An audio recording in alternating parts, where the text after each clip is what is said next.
My husband, George, got my friend Rachel pregnant. Why are you looking at me like that? Rachel asked. It's your fault that you're infertile, she said to me. If you want money from me, I can give you $20,000. Will that be enough? Don't come after me just because you're lonely. That would be really annoying. Sorry, I took George away from you. We're going to be happy now. You should congratulate us. Rachel smiled and patted her growing belly. As I looked at her big belly, I thought, something doesn't feel right. After thinking for a while, I said, I get it now. What's going on with you? Rachel asked. I smiled to myself because I realized what was really happening. My name is Diana. I live with my husband, George, in a rental apartment. We met at my old job. Even though we worked in different departments, we ended up sitting next to each other at a company party. George is kind and friendly, so I liked him, and he liked me back. We started dating, had some arguments, but after 2 years, we got married. We've been married for 3 years now, but we don't have kids. It's not that we don't want children. We both love the idea of having kids. We talked about it a lot, and we both wanted to start a family. I quit my job to become a housewife, but we still couldn't get pregnant. I knew that having a baby isn't always easy, but it was hard for me when I couldn't get pregnant after trying. It started to wear me down emotionally. On top of that, my mother-in-law, Emily, lives nearby. She would show up at my house uninvited every day, pressuring me to have children. At first, I thought she was a caring mother-in-law, but over time, she became very pushy about me getting pregnant. She would also take my things without asking, complain about the meals I made, and criticize me all the time. One day, she took all my jewelry, bags, and clothes, saying she was helping me clean up. Emily, those are my things. I'm still using them, so please don't take them without asking. What are you talking about? You don't even do your duties as a wife. Aren't you ashamed of buying all these fancy things? I'll use them for you, so be thankful. I feel sorry for George. He was tricked into marrying someone like you. You can't get pregnant, so you're not a good wife. Just leave him and get out of our lives. No matter what I said, Emily wouldn't listen. George didn't stop her and even seemed to agree with her. I wasn't just sitting around doing nothing while they pressured me. I saw a doctor multiple times, and there was nothing wrong with me. I thought maybe something was wrong with George, but he refused to get tested. He believed what his mom said, that infertility was a woman's problem, so things didn't improve. Then, one day, George came home looking serious and told me to sit down. Diana, I need to tell you something. Please listen to me. Why are you acting like this all of a sudden? I was going to make dinner. Does it have to be now? He stopped me before I could head to the kitchen, and he made me sit on the couch. He sat on the floor across from me. After a few seconds of silence, he spoke. Actually, Rachel is pregnant. Please break up with me. If you want money, I can give you $20,000. I'm sure you'll understand. Diana, I've always wanted a child, and like my mom said, I don't want a wife who can't have kids. I couldn't understand what he was saying. All I could say was, huh? I was so shocked, and George repeated himself. So, I'm going to have a baby with Rachel, because you couldn't get pregnant. I feel bad about having a baby with someone else while we're still married, but it is what it is. I'll give you alimony, but you have to know it's all your fault. Diana, if you had gotten pregnant, none of this would have happened. No matter how many times he said it, I couldn't understand what was going on. Is he really an adult? Where did the gentle George the first fell in love with go? I had a headache from everything he was saying, and I finally asked the one question that was bothering me the most. Who's the other girl? How long has this been going on? I asked, feeling confused and hurt. It's Rachel. You know her. She was your old coworker. When I told her you were having trouble getting pregnant, she offered to help. George answered casually, without showing any emotion. Rachel and I started at the company at the same time, and we got along well. She even came to our wedding, and it was Rachel who encouraged me to date you when I wasn't sure if I should, he continued. I was overwhelmed by the betrayal, feeling like everything was falling apart. The doctor said Rachel's having a boy. I'm so excited. I can't wait to play catch and go camping with him when he's older. This is my dream coming true, George said happily, ignoring how hurt I was. Does your mom know about this? I asked, still in shock. He nodded. Of course, I already told her. She's so happy to finally have a grandchild. I'm also getting ready to move in with Rachel. Once you and I divorce, we're moving in together. It seemed like they were already planning as if I would just agree to the divorce. Just then, the doorbell rang. I wasn't expecting anyone, but George hurried to answer it, saying, "Oh, she's here." When he came back, Rachel was right behind him. Rachel was holding onto George's arm, smiling and laughing. "Sorry, Diana, for getting pregnant. George really wanted a child, so I decided to help him. I heard from George that you can't get pregnant, right? Well, that's not your fault, but it's your problem, Diana." Rachel said this while lovingly patting her big belly. "Are you sure the baby in your belly is really George's?" I asked, feeling suspicious. Rachel's nostrils flared as she responded loudly, "Of course, yes, this baby is mine and George's. Don't be sarcastic just because you couldn't get pregnant." Rachel seemed a little uneasy as she said this, but she quickly added, "Yes, it's George's and my baby." "I can't believe you even doubted me," she added. I thought to myself, if that's how it is, then I'll accept the divorce. So, I hired a lawyer and filed for alimony from both of them. Thanks to the lawyer, I was able to get over $20,000 in alimony, and the divorce was finalized quickly. I decided to move back to my parents' house, because I didn't want to be near George and his family. I was confident that the truth would come out soon. A year passed. I found a job after moving back to my parents' house and started living a peaceful life. Over time, I stopped thinking about all the terrible things that happened. One day, I got home from work around 7 p.m. and saw someone hanging around in front of my house. Who could it be? I wondered. As I got closer, they noticed me and called out to me. "Oh, Diana, where were you? I've been waiting for you." It was George and his mother, looking suspicious. They had come without any notice and seemed like they were causing trouble. "What are you two doing here? We're divorced, so we don't have anything to do with each other anymore." I tried to get past them to go inside, but they grabbed my arm to stop me. "What's with your attitude? We came all the way here, so I'm not leaving until you listen to me." George started telling me what happened after the divorce. He complained a lot, but to sum it up, he said Rachel had deceived him. At first, Rachel had been helpful to George and his mother, doing housework and taking care of Emily, but after the baby was born, Rachel changed. She stopped helping with the housework, started shopping online all day, and only took care of the baby when she felt like it. Then there was a problem with the baby. The child didn't look like George at all. Emily got suspicious and secretly had a DNA test done, and it turned out the baby wasn't George's. When George asked Rachel about it, she took the baby and left the next night.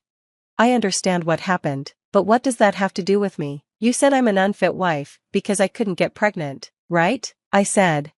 Are you still thinking about that? Let's start over. Mom's getting older and it's hard for her to do everything. I quit my job and only work part-time, so we're struggling financially. We're divorced, but we were once a family, so let's help each other out, George said. Apparently, when we got divorced, I had sent a letter to his company about what happened, and it caused rumors, which led to him leaving his job. So now, these two were trying to get me to support them financially. I was shocked and silent, but Emily took advantage of the situation and spoke up. If you're back at your parents' house, you haven't remarried, have you? No one will marry someone like you, except for my son George. Now, pack your things and come with us. It was clear that Emily still thought I was unfit as a wife and was trying to take advantage of me. I thought, it's time to end this. I see, so that's what happened. But wait, you haven't apologized to me. If you get down on your knees and apologize, maybe I'll think about getting back together, I said. George and Emily were both surprised. Emily yelled, "Why should I apologize to you?" But George stopped her. He seemed to realize that this time, he should apologize. He pulled Emily's arm, knelt down, and bowed his head. Emily reluctantly followed and knelt down too. "I'm sorry, please come back. Let's start over. I'm sorry for saying awful things," George said, looking up at me. "Okay, both of you can look up now." They both thought I was going to get back together with George, and Emily smiled when she saw me agreeing. "Well then, let's get back together," George said, but I crossed my arms and pretended to think about it. I've thought about it, but I still don't want to get back with you. It's too bad you both had to apologize to the person you looked down on. You two should just stay together. That's what you deserve, I said. George and Emily were shocked. Their faces turned bright red with embarrassment and anger. I can't believe you tricked us," Emily shouted.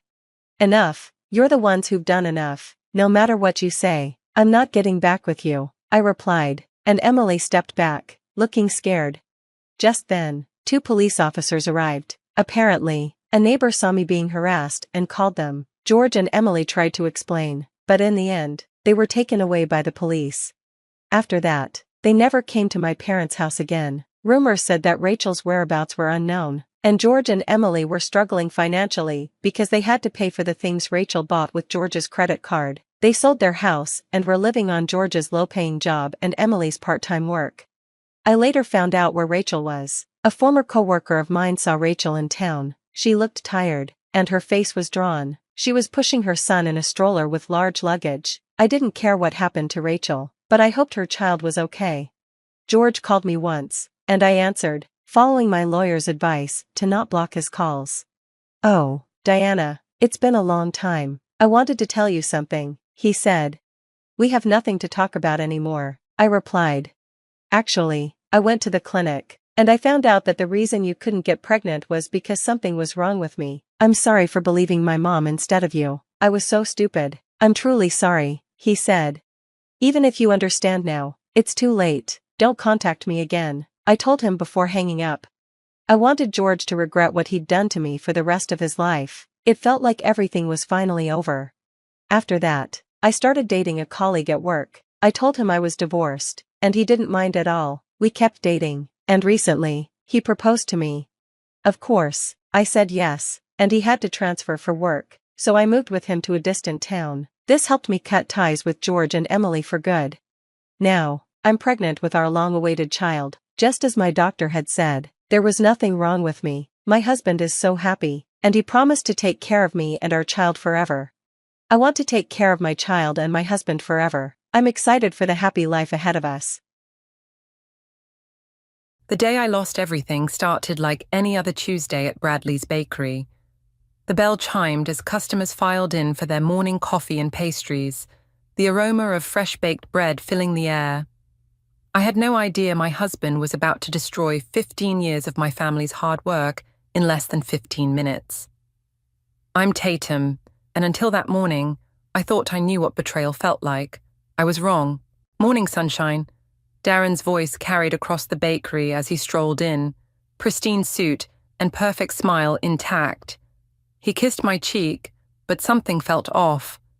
The way he glanced around the shop, like he was cataloguing every detail. "You're here early," I said, sliding a tray of croissants into the display case. "Thought you had that big meeting today." "Oh, I do." He drummed his fingers on the counter. "Actually, that's why I'm here. Your dad around?"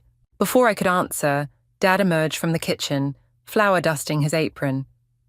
"Darren, good to see you, son." What happened next plays in my mind like a slow-motion car crash.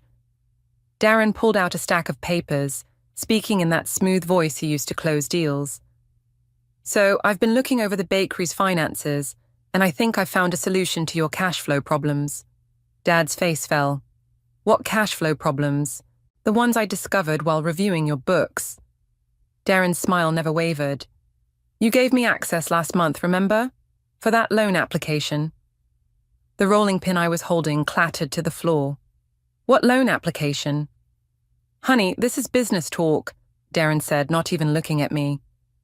"Your father and I have been discussing options." "Like hell you have." I stepped between them, but Dad grabbed my arm. "Tatum, wait. Maybe we should hear him out." The next 10 minutes were a blur of legal jargon and thinly veiled threats. Darren had somehow convinced my father that we were on the brink of bankruptcy, which was news to me, considering I handled most of our accounting. He presented a rescue package that would save the bakery, requiring only that we sign over controlling interest to his company, Artemis Eateries. "This is insane," I said, scanning the documents. "Dad, we're not in financial trouble. He's lying." "Actually," Darren pulled out another paper. "You are. The health department found several violations last week. Major ones. They're threatening to shut you down." My blood ran cold. "We passed inspection 3 weeks ago." Funny how things change. His eyes met mine, and for the first time, I saw the real Darren, calculating, cold, victorious. "You did this," I whispered. "You set us up. I'm trying to help, he said loudly, for Dad's benefit.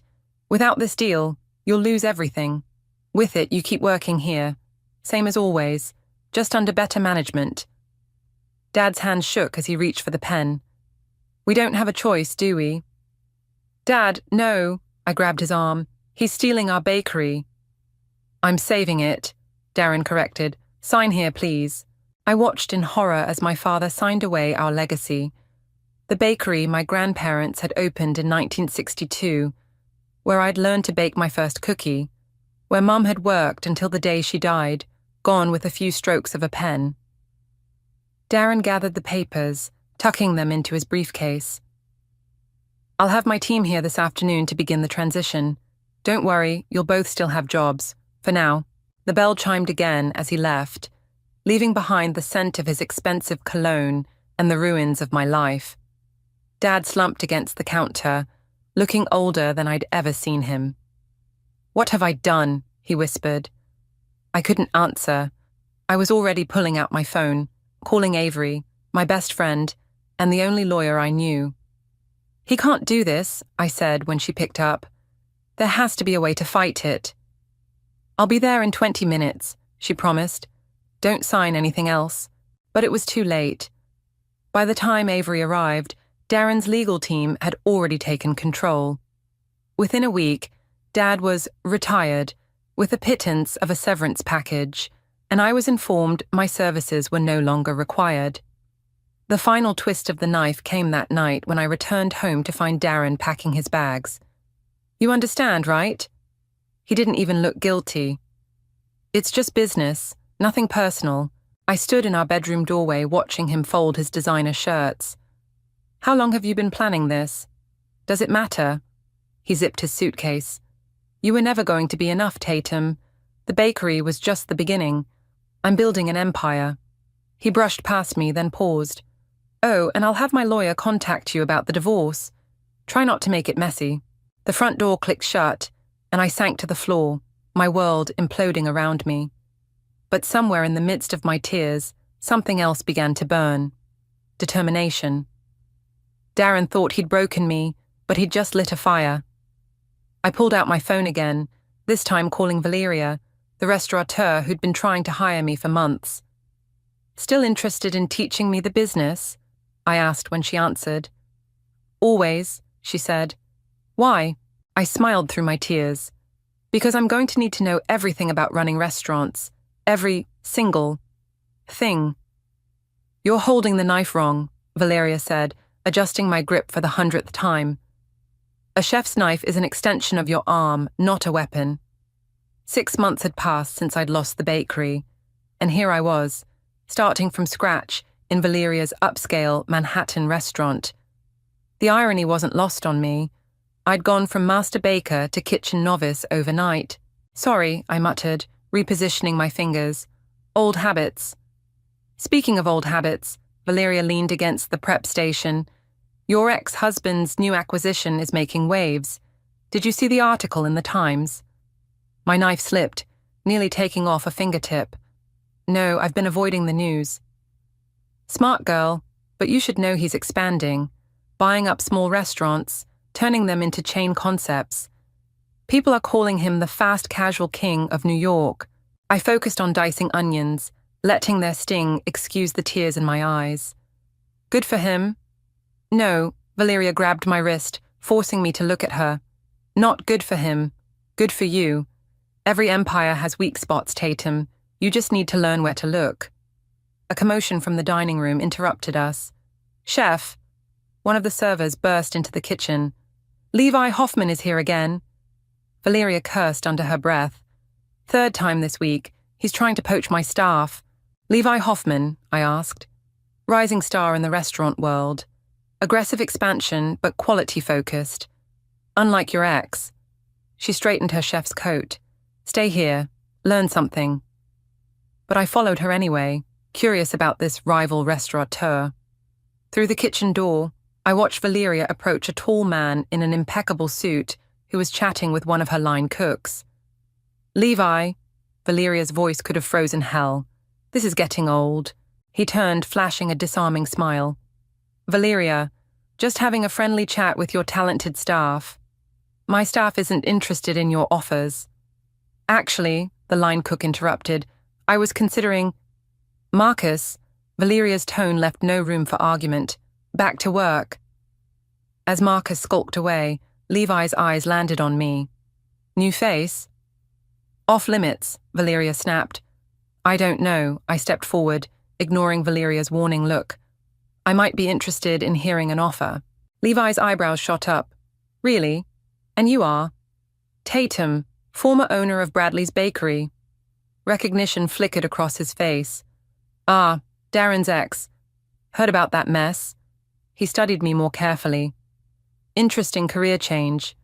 Necessary one, I corrected. Your turn. Why are you really here? He glanced at Valeria, then back to me. Coffee, there's a place around the corner. 20 minutes later, I sat across from Levi in a quiet cafe, watching him doctor his espresso with precise amounts of sugar and cream. So, he said, you're learning the restaurant business to get back at Darren. I didn't say that. You didn't have to. He leaned back. Look, I respect revenge as much as the next person, but you're going about it wrong. I'm not. Save it. He pulled out his phone, showing me a spreadsheet. Darren's expanding too fast, taking on too much debt. His concepts are flashy, but shallow. In 18 months, maybe 24, it'll all start falling apart. I stared at the numbers. How do you know this? Because I've been watching him, waiting. Levi's smile turned predatory. And now I'm wondering if you'd like to help speed up the process. Why would you want my help? Because you know his weaknesses, and because watching him lose everything to his ex-wife would be... He sipped his coffee. Poetic. Before I could respond, my phone buzzed. A text from Avery. Turn on the news now. Levi noticed my expression change. Problem?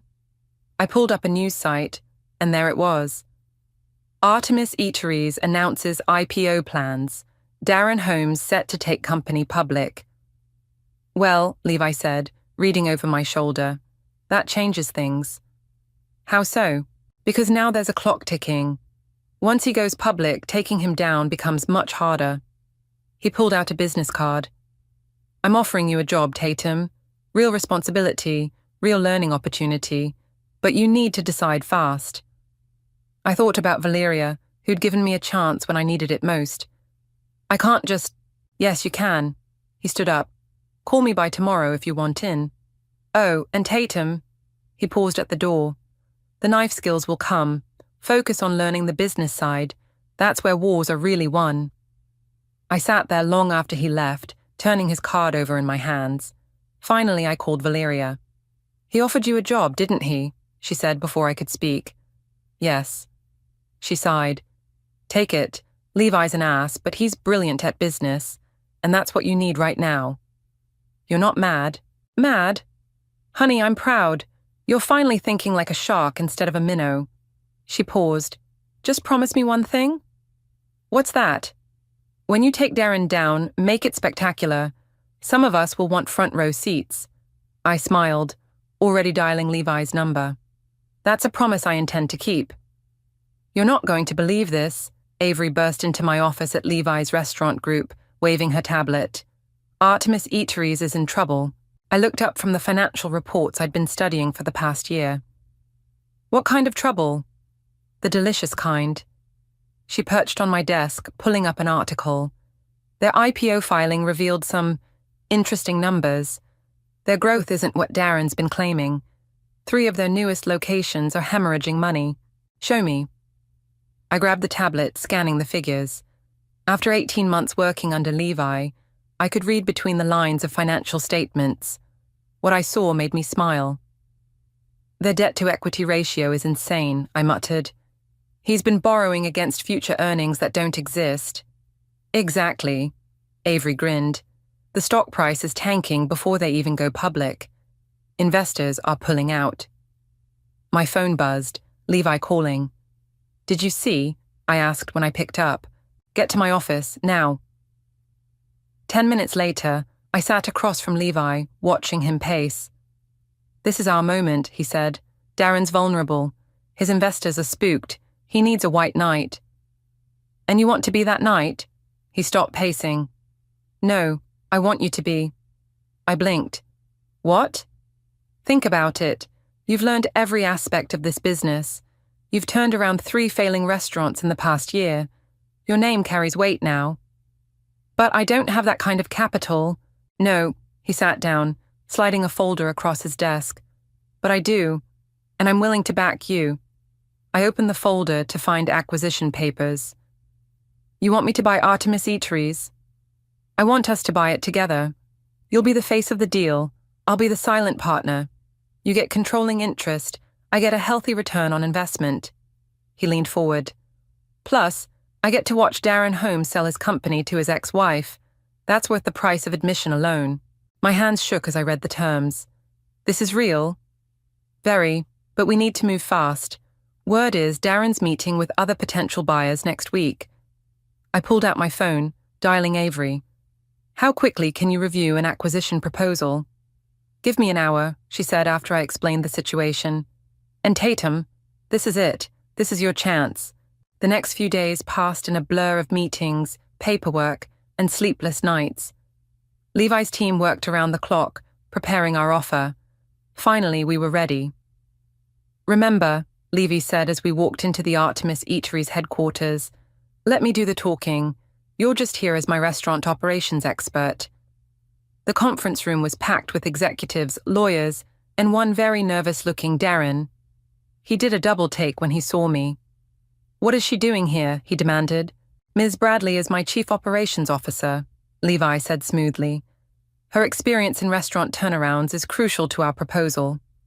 I sat silently, watching Darren squirm as Levi presented our offer. It was generous enough to be tempting, but structured to give us complete control. This is ridiculous, Darren interrupted halfway through. We have other interested parties. Who? Levi asked. The Singapore group that pulled out yesterday? Or the private equity firm that's lowballing you?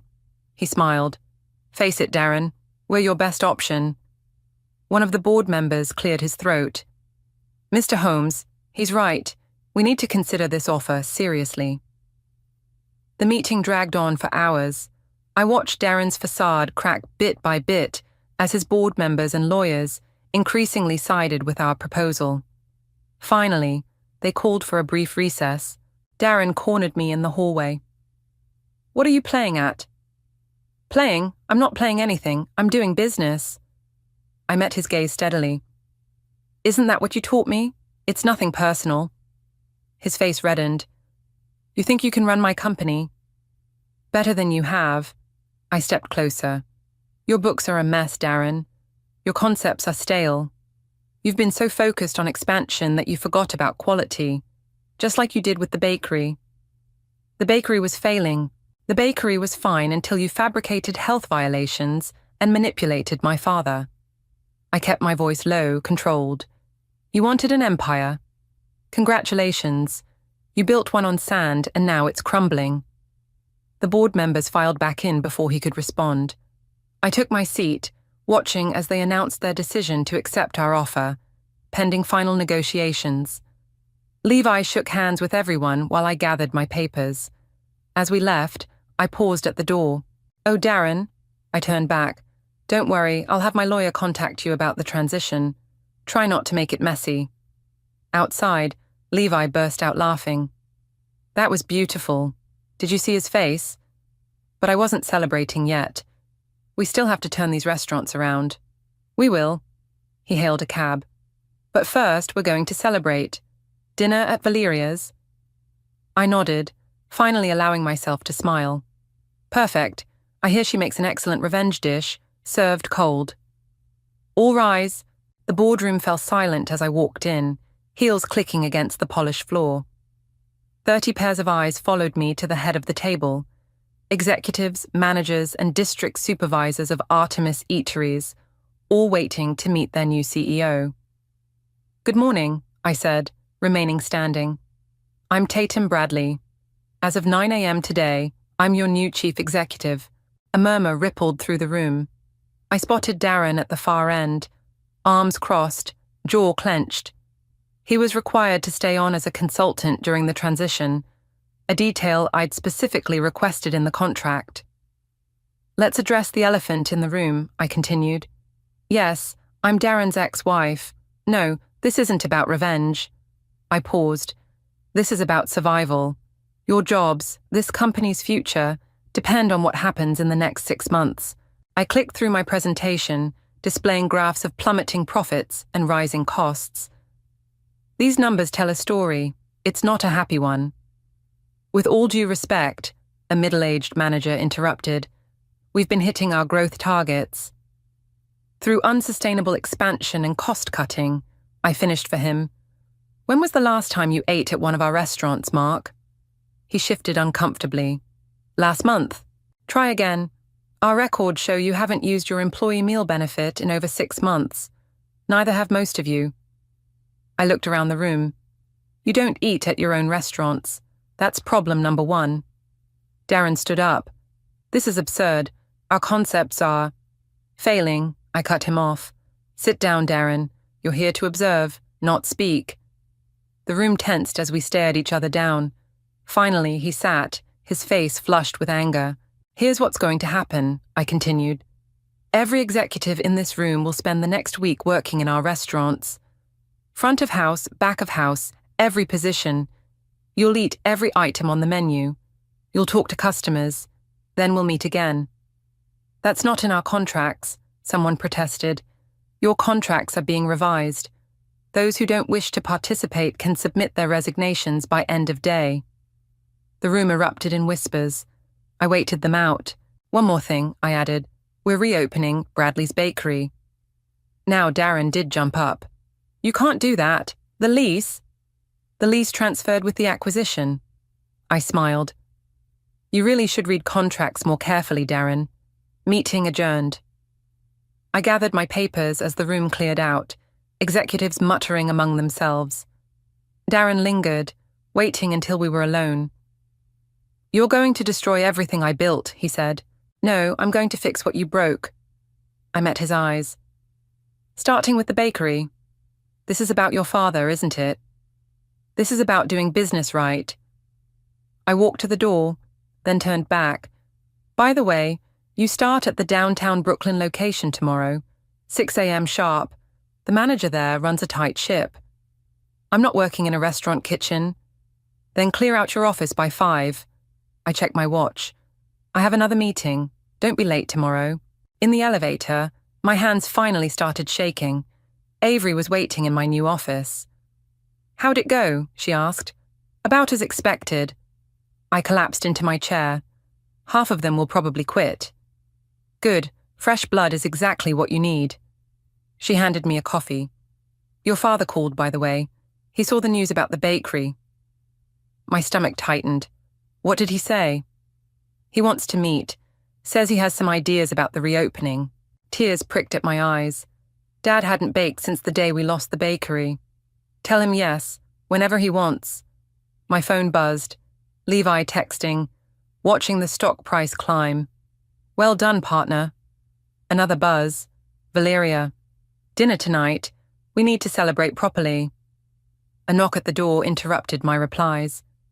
Jennifer, Darren's sister, stood there looking uncertain. Can we talk? She asked. I gestured to a chair. Of course.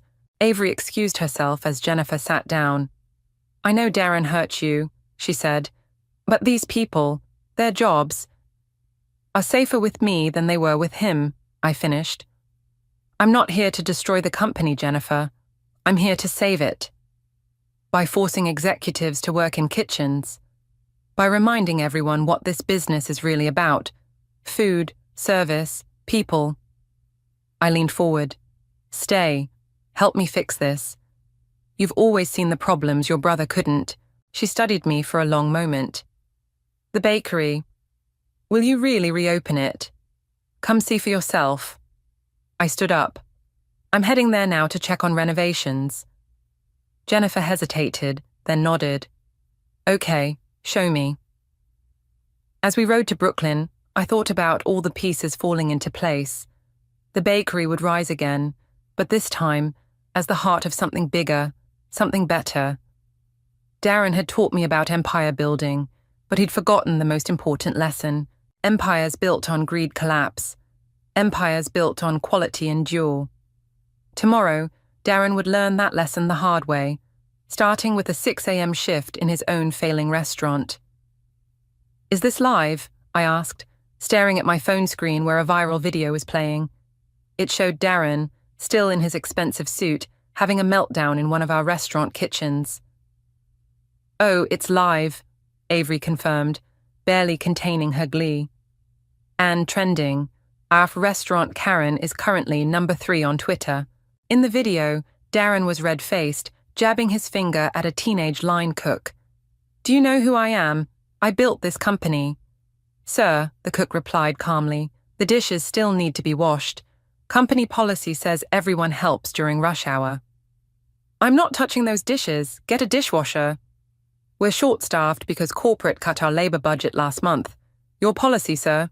I watched as Darren stormed out, knocking over a stack of clean plates in the process. The video ended with the line cook looking directly at the camera and deadpanning. "Thanks, corporate." 3 million views and counting, Avery said. "The comments are brutal." My phone rang. "Jennifer." "Have you seen—" "I'm watching it now," I said. "He's completely lost it. He's at my apartment ranting about how you set him up. I didn't set up anything. He did this to himself." I paused. "Is he drinking?" "Yeah. And he's talking about going to the press, exposing some truth about you." I smiled. "Perfect. Let him." "Perfect. Tatum, what are you planning?" "Just make sure he stays angry, and keep recording if he says anything interesting." After hanging up, I turned to Avery. "Time for phase 2? She nodded, pulling out a folder. The audit results came back. "You're going to love this." 2 hours later, I sat in my office with a reporter from the Wall Street Journal. "These documents show systematic mismanagement under the previous leadership," I explained, sliding over the audit reports. "Cost-cutting that compromised food safety, labor law violations, even evidence of supplier kickbacks." The reporter's eyes widened as she read. "This is comprehensive. We're implementing immediate changes," I continued, "starting with restoring proper staffing levels and quality standards. The previous management's focus on rapid expansion led to these issues." "Speaking of previous management," she looked up, "your ex-husband's video is causing quite a stir." "Yes, it's unfortunate, but it illustrates exactly why we're making these changes. Every executive is required to work in our restaurants now. Some are adapting better than others. And the bakery reopening, that's your family's original business, correct?" "It is. We're returning to our roots: quality food, fair treatment of workers, sustainable growth." I smiled. "Would you like to see it? The renovation is almost complete." The bakery was buzzing with activity when we arrived. Dad was there, supervising the installation of new ovens.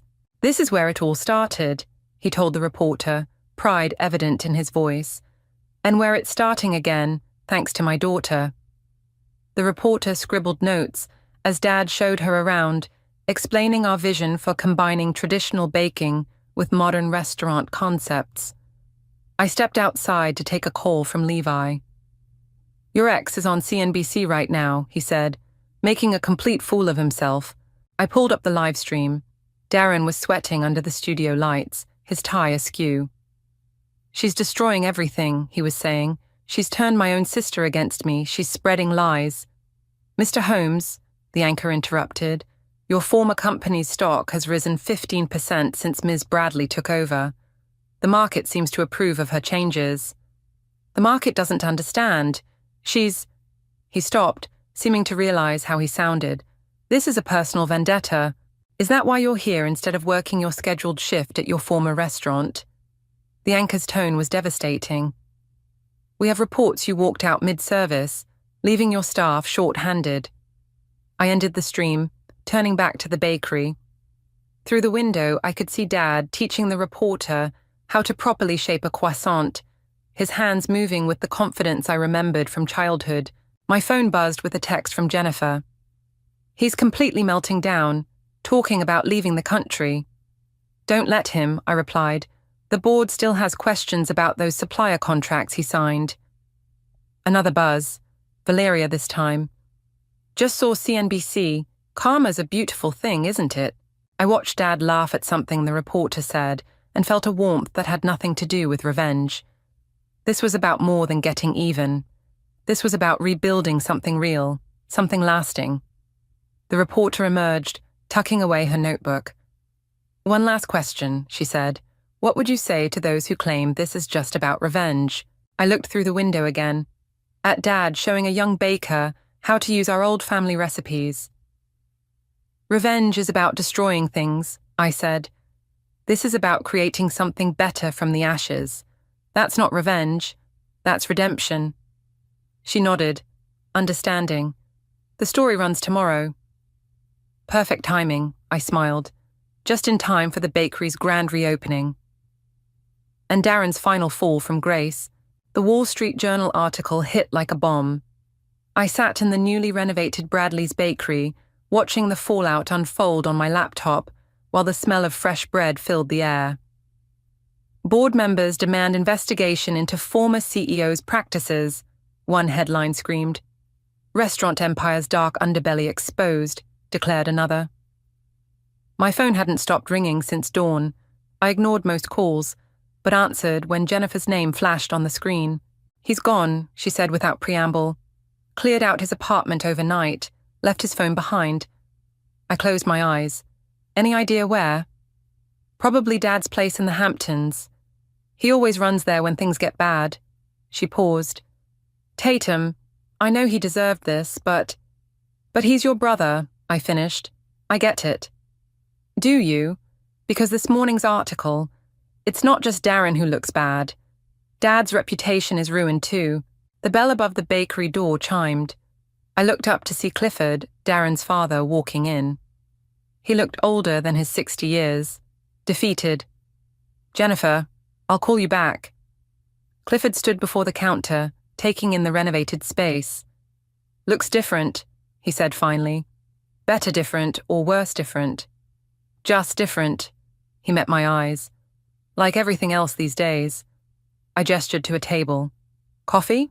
He nodded, sinking into a chair while I brought over 2 cups and a plate of fresh croissants.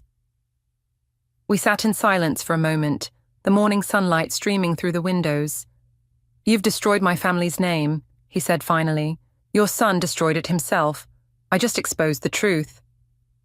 The truth? He laughed bitterly. The truth is, I pushed him too hard, expected too much, made him think success was everything. I hadn't expected this. Anger, yes. Threats, probably, but not. Regret. You raised him to be ruthless, I said. He learned that lesson well. I raised him to be successful. Clifford stared into his coffee. I never taught him to be cruel. That part. He shook his head. That's on him. The bakery was filling up with morning customers. I watched them line up, chatting and laughing, completely unaware of the drama unfolding at our table. What do you want, Clifford? Want? He looked around the bakery again. I want to understand something. You've won. You've taken everything from him. Why reopen this place? Because this place matters. I broke a croissant in half, the buttery layers perfectly flaky. Every recipe here has a story. Every customer is part of our community. Darren never understood that. He saw numbers, not people. And you see both, Clifford said slowly. That's why you're succeeding where he failed. My phone buzzed. Levi texting. Board meeting in an hour. They want to discuss pressing charges. Are you going to have him arrested? Clifford asked, reading my expression. That depends on him. I met his gaze. The supplier kickbacks, the health code violations, those are serious charges. But if he cooperates with the investigation, tells the truth, you'd show mercy after everything? Not mercy, justice. I stood up. Find him, Clifford. Tell him he has 24 hours to come forward voluntarily. After that, it's out of my hands. Clifford rose slowly. You're a better person than we deserved, Tatum. This isn't about being better, it's about being right. After he left, I called Jennifer back. Dad was just here, I said. I know. He texted me. She sounded tired. You're really giving Darren a chance to come clean? Yes, but Jennifer... I paused. Make sure he understands this is his last chance. I will. She hesitated. Thank you. I ended the call and walked behind the counter. Dad was there, teaching a new baker our signature sourdough technique. Everything okay? He asked, noting my expression. I don't know. I picked up an apron. Did I go too far? He considered this while shaping a loaf. Remember what Mom used to say about bread? The right amount of heat makes it rise. Too much burns it to ash. Exactly. He smiled. You applied just enough heat, honey. Now let's see if he rises or burns. The morning rush picked up, and I lost myself in the rhythm of the bakery, taking orders, greeting regulars, making change. This was real. This mattered. My phone buzzed again, Avery this time. Police just called. Darren's at the station, ready to talk.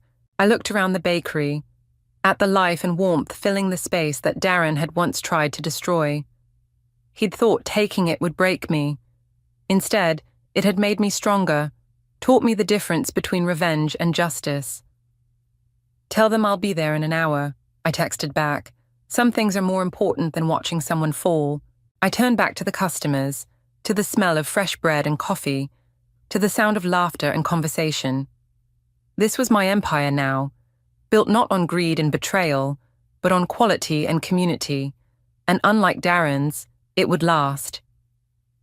He's ready to see you, the detective said, leading me down a sterile hallway to an interview room. Through the window, I could see Darren sitting alone at a table, his designer suit wrinkled, his face unshaven. Remember, Avery whispered beside me, let him talk. The more he says, the better our position. I nodded, took a deep breath and walked in. Darren didn't look up. You look terrible, I said, sitting across from him. Spending the night in a holding cell will do that. His voice was hoarse. Happy now? No. I placed a file on the table. But we can end this today if you're ready to be honest. He finally met my eyes. Honest about what? How you orchestrated my downfall? How about we start with the health inspector you bribed to shut down the bakery? His jaw tightened. You can't prove that. Actually, I pulled out a document. He's already given a statement, along with 3 of your former suppliers who admitted to the kickback scheme. They're lying. Are the bank records lying too? I slid over another paper. Or the emails, or the surveillance footage. Color drained from his face as he scanned the evidence. How did you find it all? I learned from the best, remember? You taught me to be thorough. I leaned forward. But unlike you, I'm offering a way out. What way out? You've already won. Taken everything. Sign a full confession, pay back the money you stole, testify against the others involved. I tapped the file. Do that, and I'll recommend no jail time. He laughed bitterly. Why would you do that? Because Jennifer asked me to. I watched his expression change at his sister's name. She still believes there's something worth saving in you. The door opened and Jennifer walked in. Darren straightened immediately, trying to smooth his rumpled appearance. Jen, you shouldn't be here. Someone has to talk sense into you. She sat beside me. The evidence is overwhelming, Darren. Take the deal. It's not that simple. Yes, it is. Jennifer's voice cracked. For once in your life, do the right thing. Silence filled the room. I could almost see the wheels turning in Darren's head, calculating angles, looking for escape routes. Dad's reputation, he said finally. This will destroy him. Dad destroyed himself, Jennifer replied. Just like you did. But he's ready to face it. Are you? Darren slumped in his chair, the fight draining out of him. I never meant for it to go this far. Tell me something, I said. The bakery, why? You already had success. Why did you need to take it? He was quiet for a long moment. Because you loved it more than me. The simple honesty of his answer hit me like a physical blow. You were building this empire, he continued, and the bakery was just this small, comfortable thing. I thought if I took it, made it part of something bigger. He shook his head. I wanted you to see what I could create. Instead, you destroyed everything we had. I know. He reached for the confession papers. What happens after I sign? You step down from all remaining positions, pay restitution, give a full statement to the authorities. I slid him a pen. And then you get help, Darren. Real help. And the company. We'll continue without you. We're already turning things around. He picked up the pen, then paused. The old recipes, Mom's cinnamon rolls, the sourdough method. You're still using those? Of course. Some things shouldn't change. He signed the papers, his hand shaking slightly. Jennifer reached across and squeezed his arm. I'll have someone drive you home, I said, gathering the documents. Get some rest. Your lawyer will contact you about next steps. At the door, he called out, Tatum. I turned back. The bakery. You've made it better than it ever was. Even before. I know. I met his eyes one last time. Goodbye, Darren. Outside, Avery was waiting with the detective. He signed. I handed over the confession. Everything you need is there. My phone buzzed, Dad texting, afternoon rush starting, could use your help if you're done saving the world. Go, Avery said, reading over my shoulder. I'll handle the rest here. The drive back to Brooklyn felt longer than usual. By the time I walked into the bakery, the line was out the door. Dad was at the counter, flour on his apron, smile on his face. Perfect timing, he said, tossing me an apron. These good people need their bread. I tied on the apron, breathing in the familiar scents of yeast and butter. Through the window, I could see the afternoon sun painting the street gold. Customers chatted while they waited, the buzz of community filling the space. This was what winning really felt like, not destroying an enemy, but building something worth fighting for. Coming right up, I called to the waiting customers, rolling up my sleeves. There was work to be done, and I was ready to do it. Ready? Dad asked, adjusting his tie in the bakery's front window. Almost. I placed the last fresh-baked loaf in the display case. The morning sun caught the golden crust, making it glow. Perfect. Outside, a small crowd had gathered. Customers, reporters, and food critics, all waiting for our grand reopening ceremony. But this wasn't just about the bakery anymore. They're here, Avery called from the door. Levi and Valeria walked in, followed by Jennifer. No, Darren, I asked her quietly. She shook her head. He's still at the treatment center, but he sent this. She handed me a card. Inside, his familiar handwriting. Build it better than I ever could. D. Time to start, Levi said, checking his watch. You ready to announce the foundation? I nodded, straightening my jacket. We'd planned this carefully. The bakery's reopening would also launch the Fresh Start Foundation, providing training and support for small food businesses. Funded by the restitution money from Darren's case, it felt like the perfect way to close this chapter. Dad opened the doors, and the crowd flowed in. Cameras flashed as I stepped behind the counter, not a podium, but the place where I felt most at home. Welcome to Bradley's Bakery, I began. Some of you might remember this place. Some of you might have read about its story. But today isn't about the past. I gestured to the walls, where photos hung showing the bakery's history, from my grandparents' opening day to my parents' wedding, to me as a child covered in flour. This place taught me something important. Success isn't just about profit margins or market share. It's about community, about creating something that matters. Valeria stepped forward, carrying a tray of fresh pastries. Which is why today, we're not just reopening a bakery, we're launching something new. I explained the foundation's mission, while Dad and Jennifer distributed bread samples. The reporters scribbled notes as I detailed our plans to help other small businesses avoid the pitfalls we'd faced. The first grant, I announced, will go to rebuilding Mario's Pizzeria in Queens, which nearly closed last month due to corporate pressure. Mario himself stepped forward, tears in his eyes. This will save my family's business, he said. Thank you. As the crowd mingled and celebrated, Levi pulled me aside. The board approved the restructuring plan. Artemis Eateries will be officially renamed next week. Good. I watched Dad teaching Mario's teenage son how to properly shape a pizza crust. Some traditions deserve to survive. Speaking of survival, Avery joined us. The prosecutor called. Darren's making good progress. His therapist thinks he'll be ready for outpatient treatment soon. And the company? Levi asked. Growing steadily, I said, but sustainably this time. Quality over quantity. The bell above the door chimed and Clifford walked in. He looked uncertain until Jennifer waved him over. I wasn't sure I should come, he said. Of course you should. I handed him a warm cinnamon roll. Mom's recipe. Your favorite, if I remember right. He took a bite, closing his eyes, just like she used to make. Some things don't need improving, Dad said, joining us. Just protecting. The morning passed in a blur of interviews, handshakes, and countless cups of coffee. Finally, as the crowd thinned, I found myself alone behind the counter, watching the last customers leave.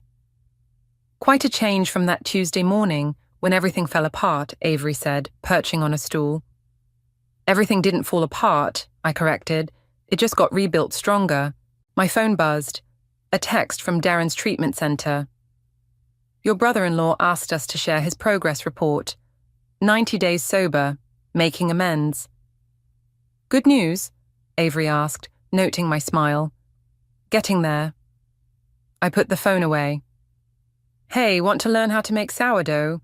Dad's teaching a class tonight. Me? Baking? She laughed. I burn microwave popcorn. Everyone starts somewhere. I tossed her an apron. That's kind of the point of all this. The afternoon light slanted through the windows, catching the Fresh Start Foundation banner hanging above the door. Outside, life flowed past, people hurrying to meetings, couples walking hand in hand, kids racing home from school. Inside, the smell of fresh bread filled the air, warm and promising. Dad was showing Jennifer how to score the perfect crosshatch pattern on a loaf. Valeria and Levi argued playfully about the best way to knead dough. Even Clifford had rolled up his sleeves, flour dusting his expensive shirt. This was what winning really looked like. Not destroying an enemy or building an empire, but creating a space where broken things could be made whole again, where every day brought a fresh start, a new chance to rise. I picked up a bag of flour, ready to begin the evening's lessons. Okay, everyone. First rule of sourdough, patience. Good things take time. And time, I'd learned, had a way of making things right. The phone buzzed against my desk, its screen lighting up with an unknown number. My heart skipped as I glanced between it and the damning documents spread across my computer screen. Someone knew. They had to. I'm Samantha, and until that moment, I was just another corporate drone at Quinn Enterprises, working beneath the watchful eye of my Uncle Connor. Family business, the kind where secrets stay buried and loyalty means everything. Or at least that's what I thought until 10 minutes ago. Hello? I answered, my voice steadier than I felt. Silence. Then a click. My hands trembled as I returned to the spreadsheets I'd discovered buried in our company's archived files. The numbers didn't lie. Millions in unexplained transfers, shell companies, and what looked suspiciously like money laundering. My cousin Caleb's digital fingerprints were all over it. Hey, Sam, got a minute? Sophia's head popped around my office door. My colleague's usually cheerful face was drawn with concern. Connor's looking for you. Something about the quarterly reports? I quickly minimized the screen. Thanks, I'll head up soon. Everything okay? You look like you've seen a ghost. I'm fine, I lied, gathering my thoughts. Just processing some numbers. She lingered in the doorway. Listen, if you need someone to talk to... I said I'm fine, I snapped, then immediately regretted it. Sorry, Sophia. It's been a long day. After she left, I pulled up my email and started drafting a message to the SEC. My finger hovered over the send button as memories flooded back. Family dinners, Christmas mornings, my uncle's proud smile when he'd hired me fresh out of college. but then I remembered the conversations I'd overheard, the way Caleb had been acting lately, the unexplained luxury cars and vacation homes. My phone buzzed again. This time, a text from my sister Vivienne. "Dinner at Mom's tonight. Don't forget." I closed my eyes, knowing this might be the last normal family dinner I'd ever attend. The evidence was irrefutable.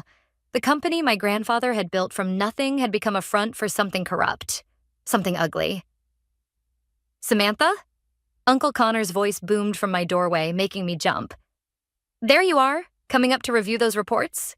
I forced a smile, minimizing windows on my screen. "Of course, just finishing something up."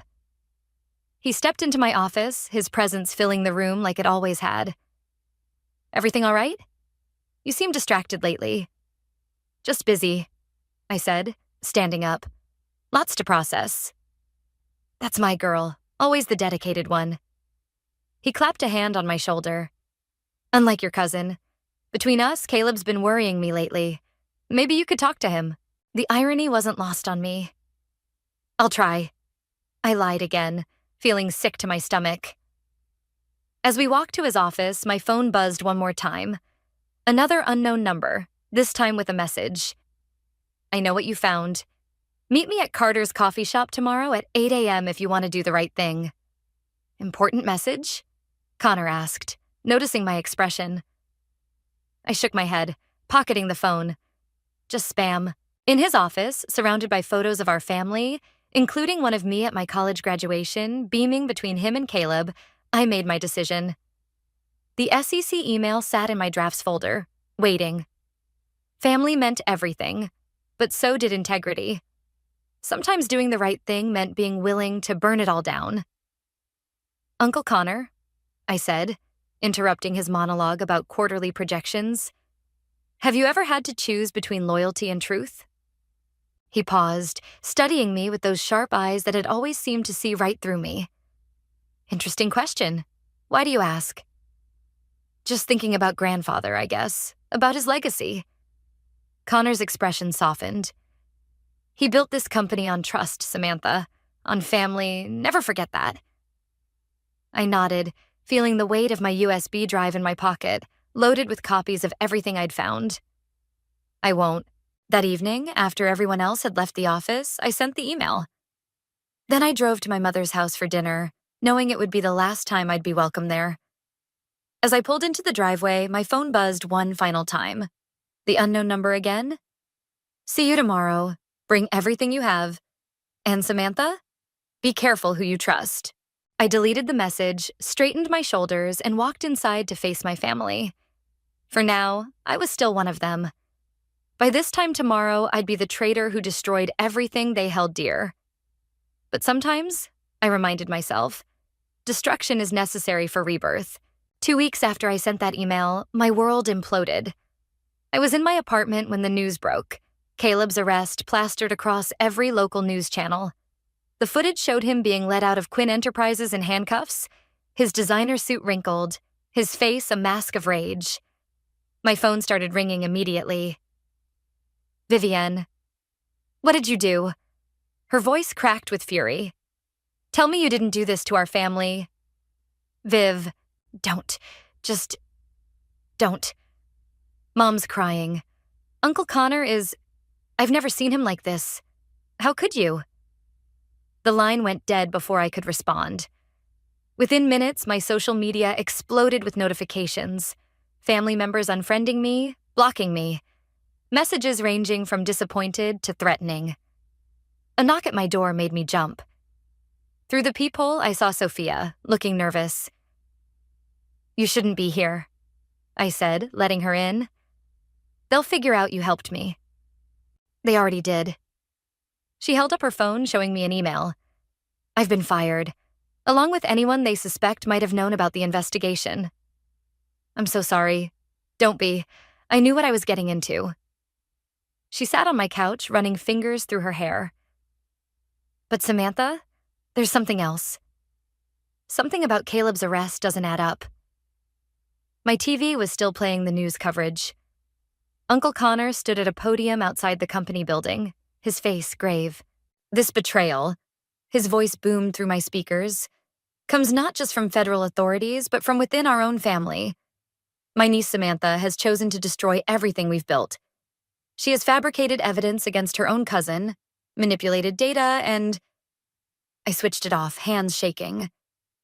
He's lying. I didn't fabricate anything. I know, Sophia said quietly. But that's not what I mean. The transactions you found? They were backdated. Someone wanted you to find them. My doorbell rang again. This time it was Aunt Melina, Caleb's mother. When I opened the door, her hand cracked across my face before I could speak. You vindictive little snake, she hissed. My son is in jail because of you. Your son is in jail because he broke the law. I shot back, touching my stinging cheek. Or did you think those millions appeared by magic? You have no idea what you've done. Her voice dropped to a whisper. No idea what's really going on. But you will. When everything falls apart, remember this moment. Remember you caused it. After she left, Sophia helped me pack a bag. You can't stay here, she insisted. They know where you live and they're out for blood. I'm not running away. It's not running away, it's being smart. Besides, she smiled grimly, don't you have a meeting to get to? I looked at her sharply. How did you... The coffee shop messages. That was Abel Taylor. He's a lawyer I know, specializes in corporate whistleblower cases. He's been building a case against Quinn Enterprises for months. You just gave him the final pieces. My phone buzzed with a text from Vivian. Uncle Connor is having an emergency board meeting. They're voting to freeze your shares in the company. Hope you're happy with yourself. I smiled, despite everything.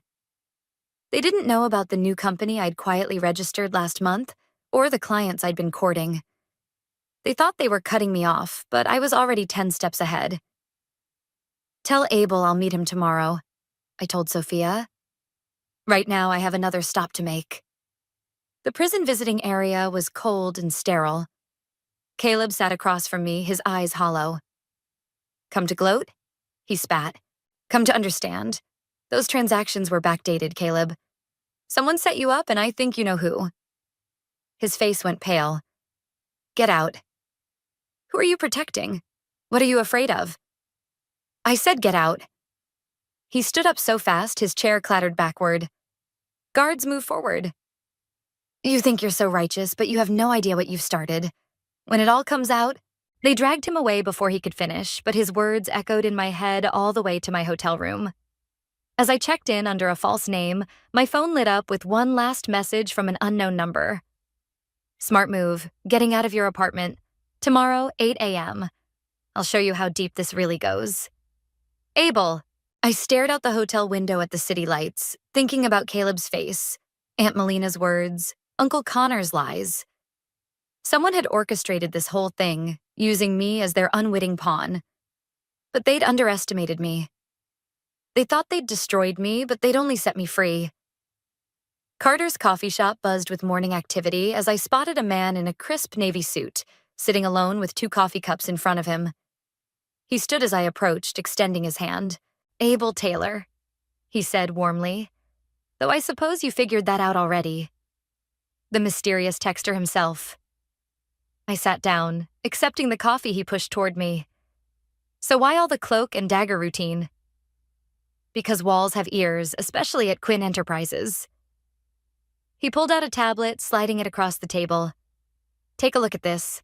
The screen showed a complex web of transactions, but these were different from the ones I'd found. These went back years, involving companies I'd never heard of. Your cousin Caleb? Abel leaned forward. He's just a fall guy. The real architect of this scheme is someone much higher up. Uncle Connor? Think bigger. He swiped to another document. Your uncle answers to people too. Powerful people who needed a legitimate business to wash their money through. My coffee turned bitter in my mouth. How long have you been investigating this? 2 years, but we could never get inside access until I happened across those files. I set my cup down hard. So Sophia working with me, that wasn't a coincidence? She came to us first, actually. Said she suspected something was wrong but needed help proving it. Abel's eyes softened. She risked everything to help you, Samantha. My phone buzzed. Aunt Melina's number flashed on the screen. Speaking of risks. Abel nodded at my phone. You should answer that. I did, bracing myself for more accusations. Instead, Melina's voice came through shaking. I need to see you, she whispered. Please. Not about Caleb, about something else. Something worse. I looked at Abel, who was already gathering his things. Go, he said. But be careful. Record everything. 20 minutes later, I sat across from Aunt Melina in a small park. She'd aged years and days, her perfectly maintained appearance now crumbling. They're going to kill him, she said without preamble. Caleb, they're going to make it look like suicide in his cell. Who is? The same people who own your uncle. The same people who... She choked back a sob. Who killed your father. The world tilted sideways. Dad died in a car accident. Is that what Connor told you? She laughed bitterly. Your father found out what was happening, just like you did. But he confronted them directly instead of going to the authorities. 3 days later, his brakes failed on that mountain road. My phone buzzed again. Sophia this time. Urgent. Office being raided. Connor destroying files. Need access to your old computer now. I have to go. I stood up, my mind racing. But Melina, I need you to tell Abel everything you just told me. Everything you know. Who's Abel? Someone who can help, like he's helping me. I showed her my phone screen, displaying the company registration documents. I'm not just taking them down, Melina. I'm building something new, something legitimate. When this is over, the family name won't mean corruption anymore. Her eyes widened as she read. This is why you've been meeting with our old clients. The ones who weren't involved in the scheme, yes.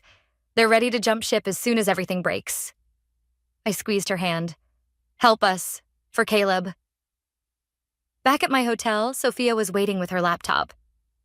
We need your login credentials. They haven't deactivated them yet. They're about to, I said, typing quickly. There, that should give you access to my cloud backup. Everything I found plus whatever was on my computer when they fired me. My phone lit up with a text from Vivian. We need to talk. Now. Go, Sophia urged. I've got this covered. Abel's getting a protection order for Caleb as we speak. I found Vivian at our childhood treehouse, of all places.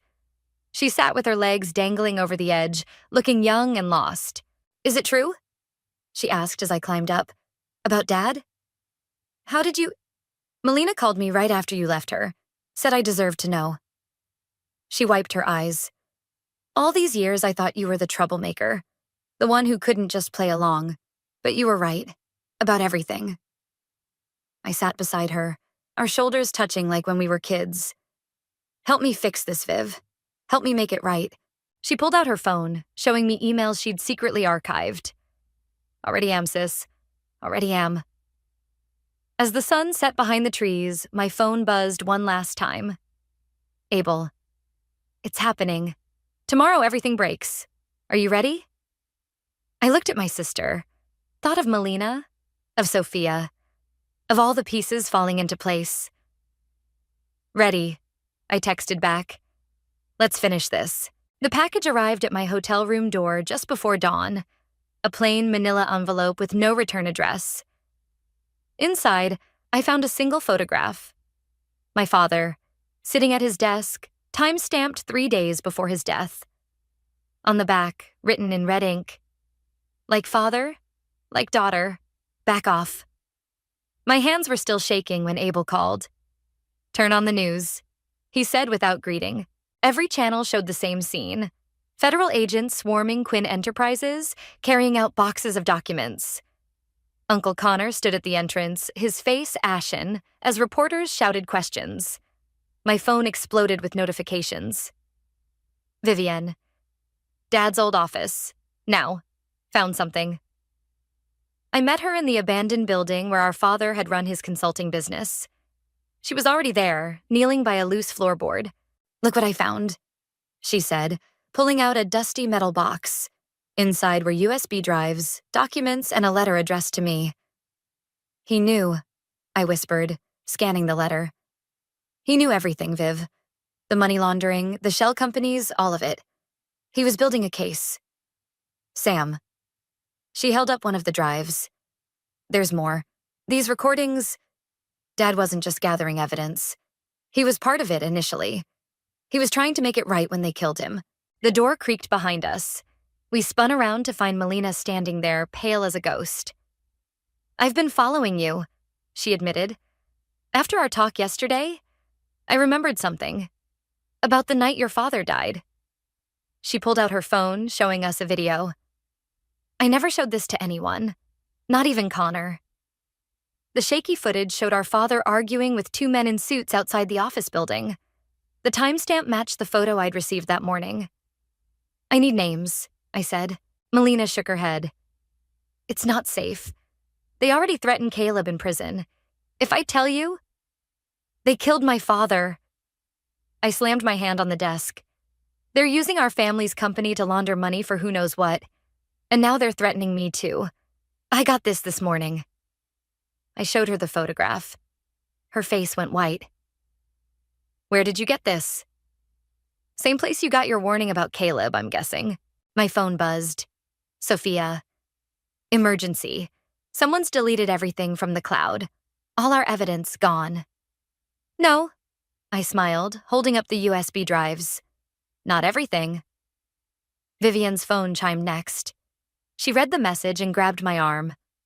Uncle Connor's calling an emergency family meeting. Tonight. Everyone has to attend. It's a trap, Melina said immediately. They'll try to silence all of us at once. Or it's our chance. I countered. To expose everything.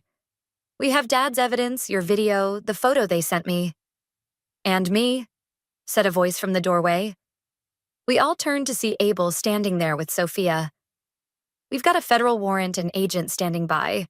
All we need is for Connor to incriminate himself. He won't, Melina said. He's too careful. Unless... Vivian's eyes lit up. Unless he thinks he's only talking to family. Sam, give me your phone. She typed out a message to Connor. You win. I'll back off. Just let me explain myself to everyone tonight. His response came immediately. Finally seeing reason. 8 p.m. The house. He'll be recording everything, Melina warned, looking for evidence he can use against us. Good, Abel smiled. So will we. That evening, I stood outside my childhood home wearing a wire under my blazer. Vivian squeezed my hand before we went in. Whatever happens, she whispered, I'm with you. The family sat around the massive dining table. Aunts, uncles, cousins, all except Caleb. Uncle Connor stood at the head looking triumphant. Samantha, he said warmly, ready to apologize to everyone? I stood up, feeling the weight of my father's letter in my pocket. Actually, Uncle Connor, I have a story to tell. About a man who discovered something terrible happening in his family's company. About how he tried to fix it and what happened to him because of that. His smile froze. Samantha, it's a story about my father, I continued, pulling out the photo I'd received that morning. And about the men who visited him 3 days before his death. The room went silent. In the distance, sirens began to wail. Perhaps, Abel's voice rang out as he stepped in from the hallway, federal agents filing in behind him. You'd like to tell us about those men, Mr. Quinn? I watched my uncle's face crumble as he realized what was happening. As the agents read him his rights, I felt Vivian's hand slip into mine again. The truth was finally coming out. But at what cost? The boardroom of my new company felt strange. Sleek, modern, and most importantly, clean. No hidden files, no secret accounts, just honest business. 3 weeks after Connor's arrest, I sat facing the former clients of Quinn Enterprises, laying out my vision. The transition will be seamless, I explained, sliding contracts across the polished table. Same service quality, but with complete transparency. And the legal issues? Margaret, our biggest potential client, raised an eyebrow. We can't risk association with... Everything's been vetted by federal authorities. Abel cut in smoothly from beside me.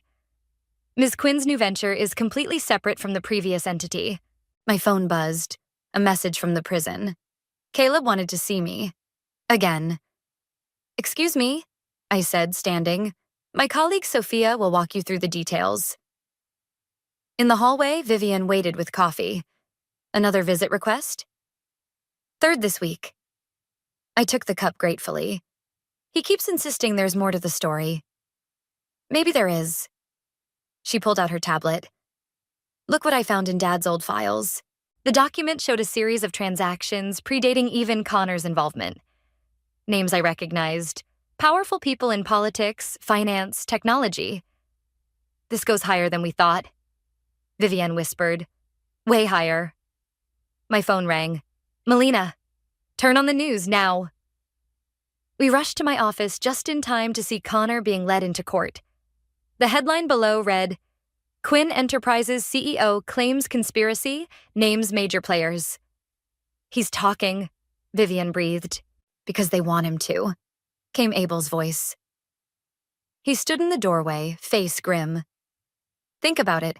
Why now? Why is he suddenly naming names? Because they're the wrong names, I realized. He's creating a false trail.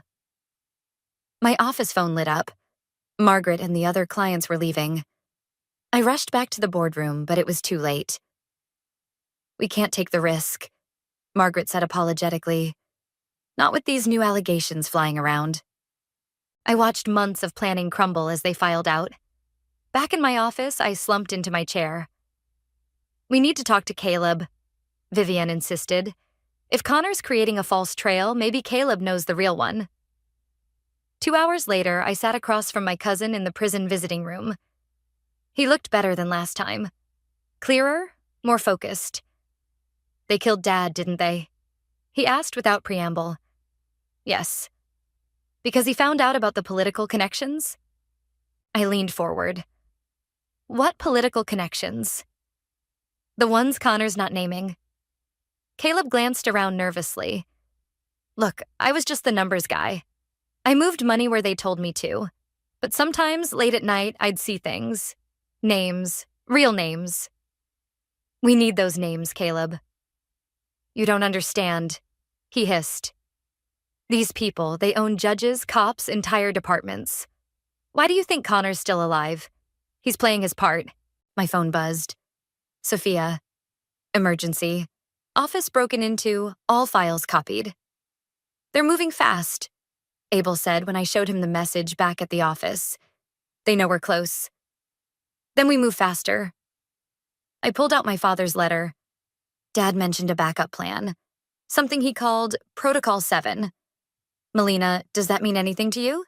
She'd been quiet since arriving, but now she straightened. The 7th floor. Your father's old building had a hidden room there, behind the maintenance closet. That's where we're going, I announced. Tonight. It's too dangerous, Abel protested. They're watching us. Then we give them something else to watch. I turned to Sophia. Remember that press release we prepared? About the new company? Send it now. But we just lost all our clients, she said. Exactly. While they're celebrating our failure, we'll be finding the truth. That night, as business news reported the collapse of my new venture, 4 of us crept into my father's old building.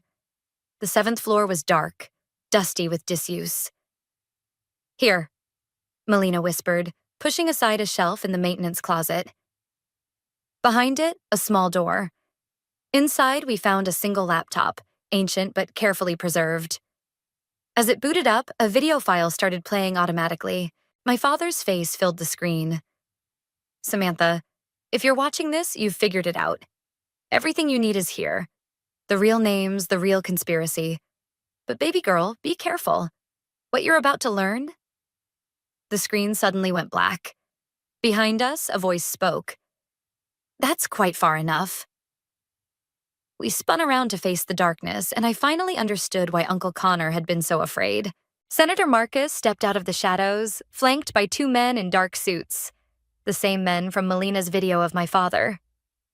"I was wondering when you'd find this place," he said, his politician's smile never reaching his eyes. "Your father was equally persistent. Must run in the family." "You killed him," I said, my voice shaking with rage. Now, accidents happen, just like they might happen to your cousin Caleb if this goes any further." He gestured to the laptop. "Hand it over." "It's already too late," Abel spoke up.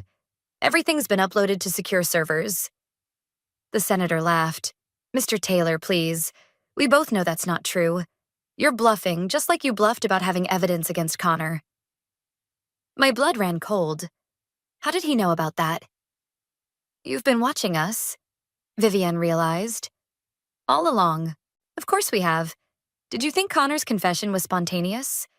We've been directing this little play from the beginning." He stepped closer. "Though I must admit, you've been more resourceful than we anticipated." "Why are you telling us this?" Melina demanded. "Because, Mrs. Quinn, I'm offering you all a choice. The same choice we offered Connor." He spread his hands. "Work with us, and your family's wealth is restored. Fight us, and, well..." He glanced meaningfully at the laptop. My phone buzzed in my pocket. Sophia's name flashed on the screen. "Don't answer that," one of the suits warned, reaching for his weapon. But the senator raised his hand. "Let her. This should be interesting." I put the phone on speaker. Sophia's voice came through, clear and confident. "It's done. All of it. Every major news outlet has the files." "What files?" The senator's smile faltered. "The ones my father didn't keep here," I said, feeling a surge of triumph. "The ones he mailed to his old law school friend the day before he died. The friend who kept them safe until I was ready." "You're bluffing," he snarled, but uncertainty crept into his voice. "Check your phone, Senator." Abel smiled. "Breaking news should be hitting right about now." The senator's phone chimed. As he read, his face drained of color.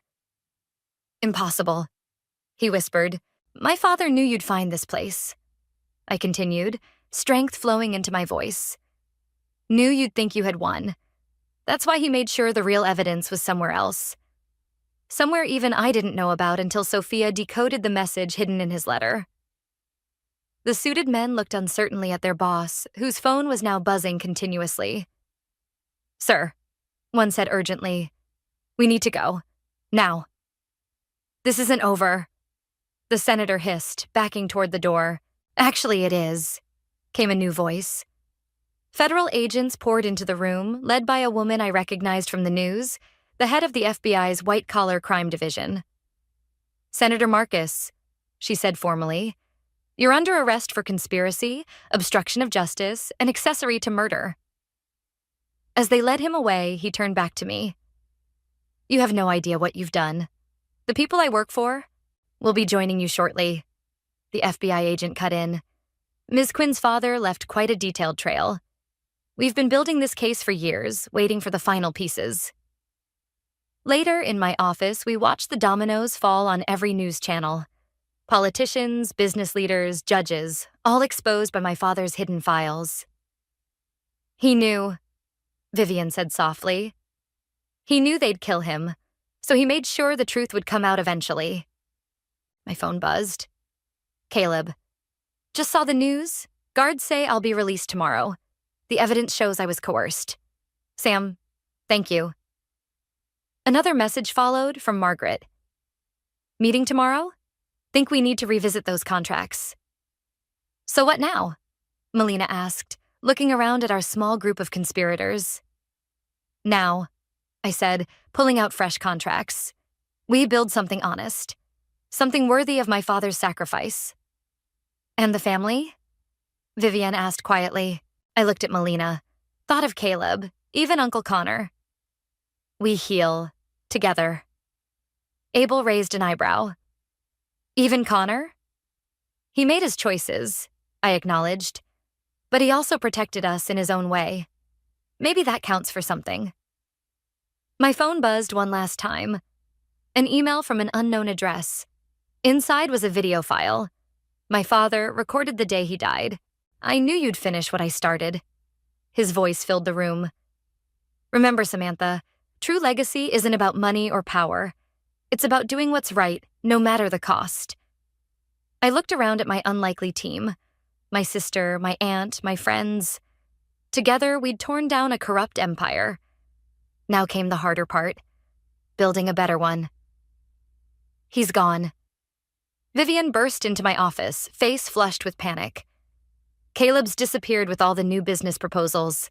I stared at her, my coffee cup frozen halfway to my mouth. What? The thumb drive with all our client presentations, financial projections, everything. Gone. Along with him. My phone rang. Sophia. Sam, you need to see this. Caleb just emailed all our potential clients, claiming we stole his intellectual property. 3 months of careful planning, of rebuilding trust, threatened to unravel in minutes. I grabbed my keys. Where are you going? Vivienne called after me, to stop history from repeating itself. I found Caleb exactly where I expected, our grandfather's old lake house. His car was parked haphazardly in the gravel driveway. I wondered how long it would take you to figure it out, he said as I walked onto the deck. He sat in our grandfather's rocking chair, laptop open on his knees. Why, Caleb? Because it should have been mine. He slammed the laptop shut. I was the one who stayed loyal. I was the one who went to jail. And now you're giving away our clients to your new company? I'm not giving them away. I'm offering them a legitimate business partnership. With you in charge. He laughed bitterly. Always perfect, Samantha, Dad's favorite, the moral compass of the family. Is that what this is about? Dad? He trusted you with everything. His plans, his evidence, his legacy. What did I get? A prison sentence and a ruined reputation. You got a second chance, I said quietly, which is more than Dad ever got. His face crumpled. They would have killed him anyway, even if I had warned him. The words hung in the air between us. My hands started shaking. You knew? My voice came out as a whisper. You knew they were going to kill him? I overheard Connor talking to the senator. I thought they were just trying to scare him off. Tears streamed down his face. By the time I realized what they really meant, it was too late. My phone buzzed. Abel. Damage control in progress, but we need those proposals back now. Give me the drive, Caleb. Or what? You'll send me back to prison? He stood up, walking to the deck railing. Maybe I should just upload everything online. Let everyone see your precious plans. Those plans include you. He turned. What? I pulled out a document from my bag. Read it. Page 3, partnership structure. His hands trembled as he read. 20% ownership? Vice president of operations? Your family, Caleb. Despite everything. Dad believed in second chances. That's why he left all that evidence. Not just to expose the truth, but to give us a chance to make things right. I don't deserve it. No, I agreed. But you can earn it. Starting now. He pulled the thumb drive from his pocket, staring at it. I already sent those emails. My phone buzzed again. Sophia. Crisis averted. Clients all received our explanation. Most found Caleb's claims suspicious given his history. We can fix this, I said, holding out my hand. Together. The drive felt heavy in my palm when he finally handed it over. Behind us, gravel crunched as another car pulled up. Sorry I'm late, Vivienne called out, walking onto the deck. Traffic was terrible. She looked between us. Everything okay?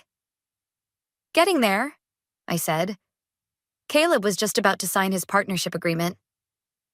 Partnership? She raised an eyebrow. People change, Viv.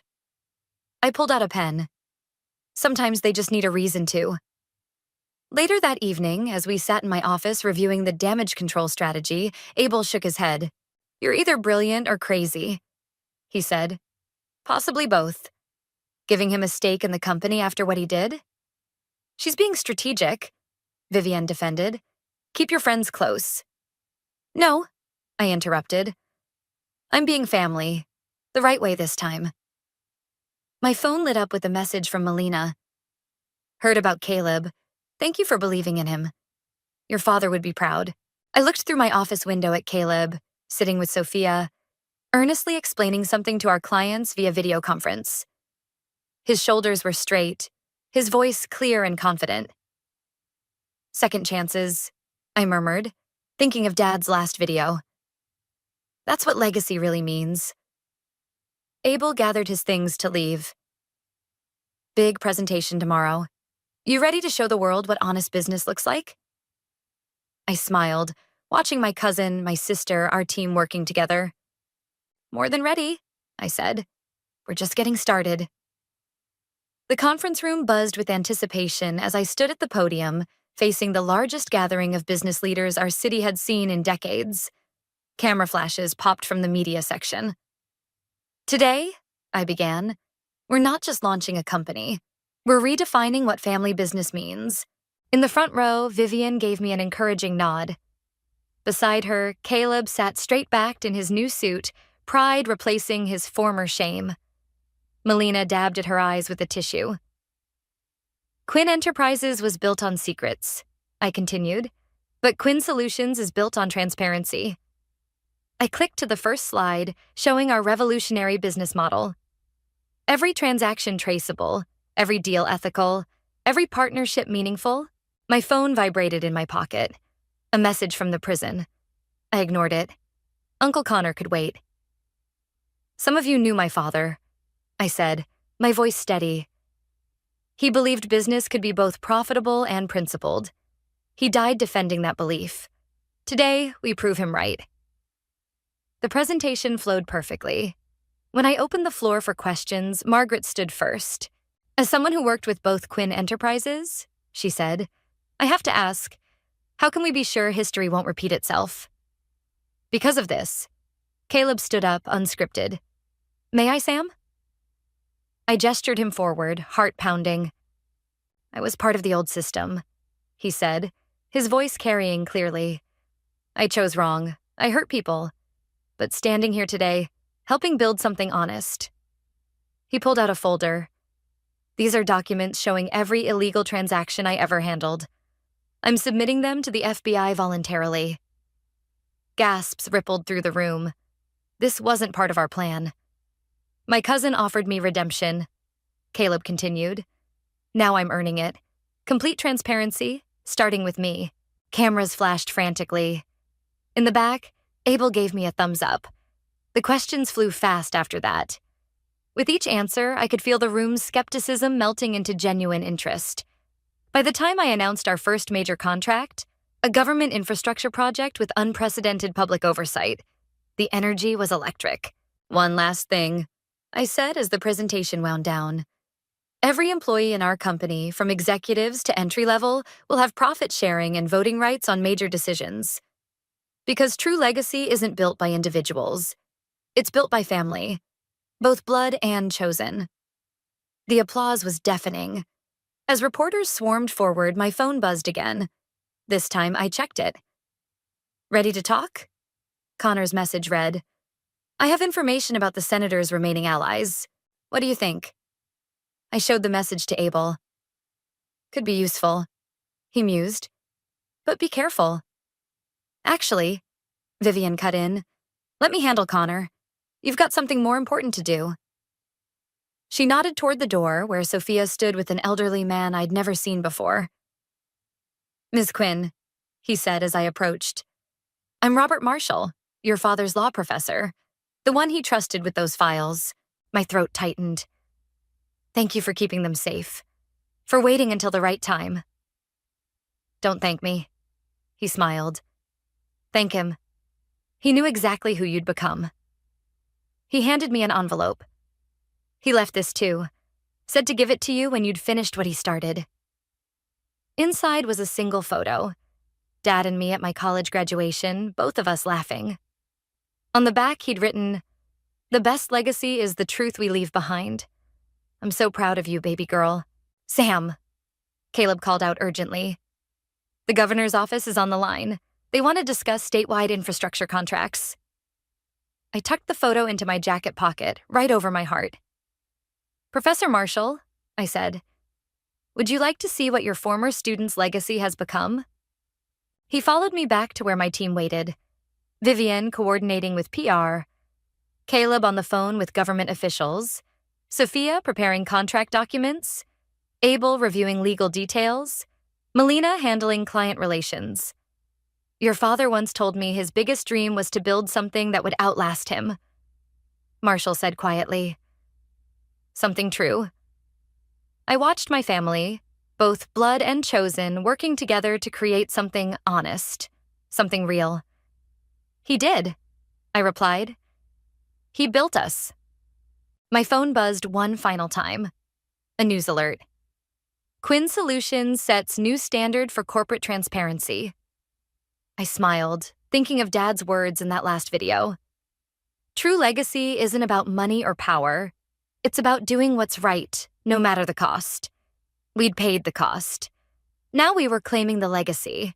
The right way, the true way, together.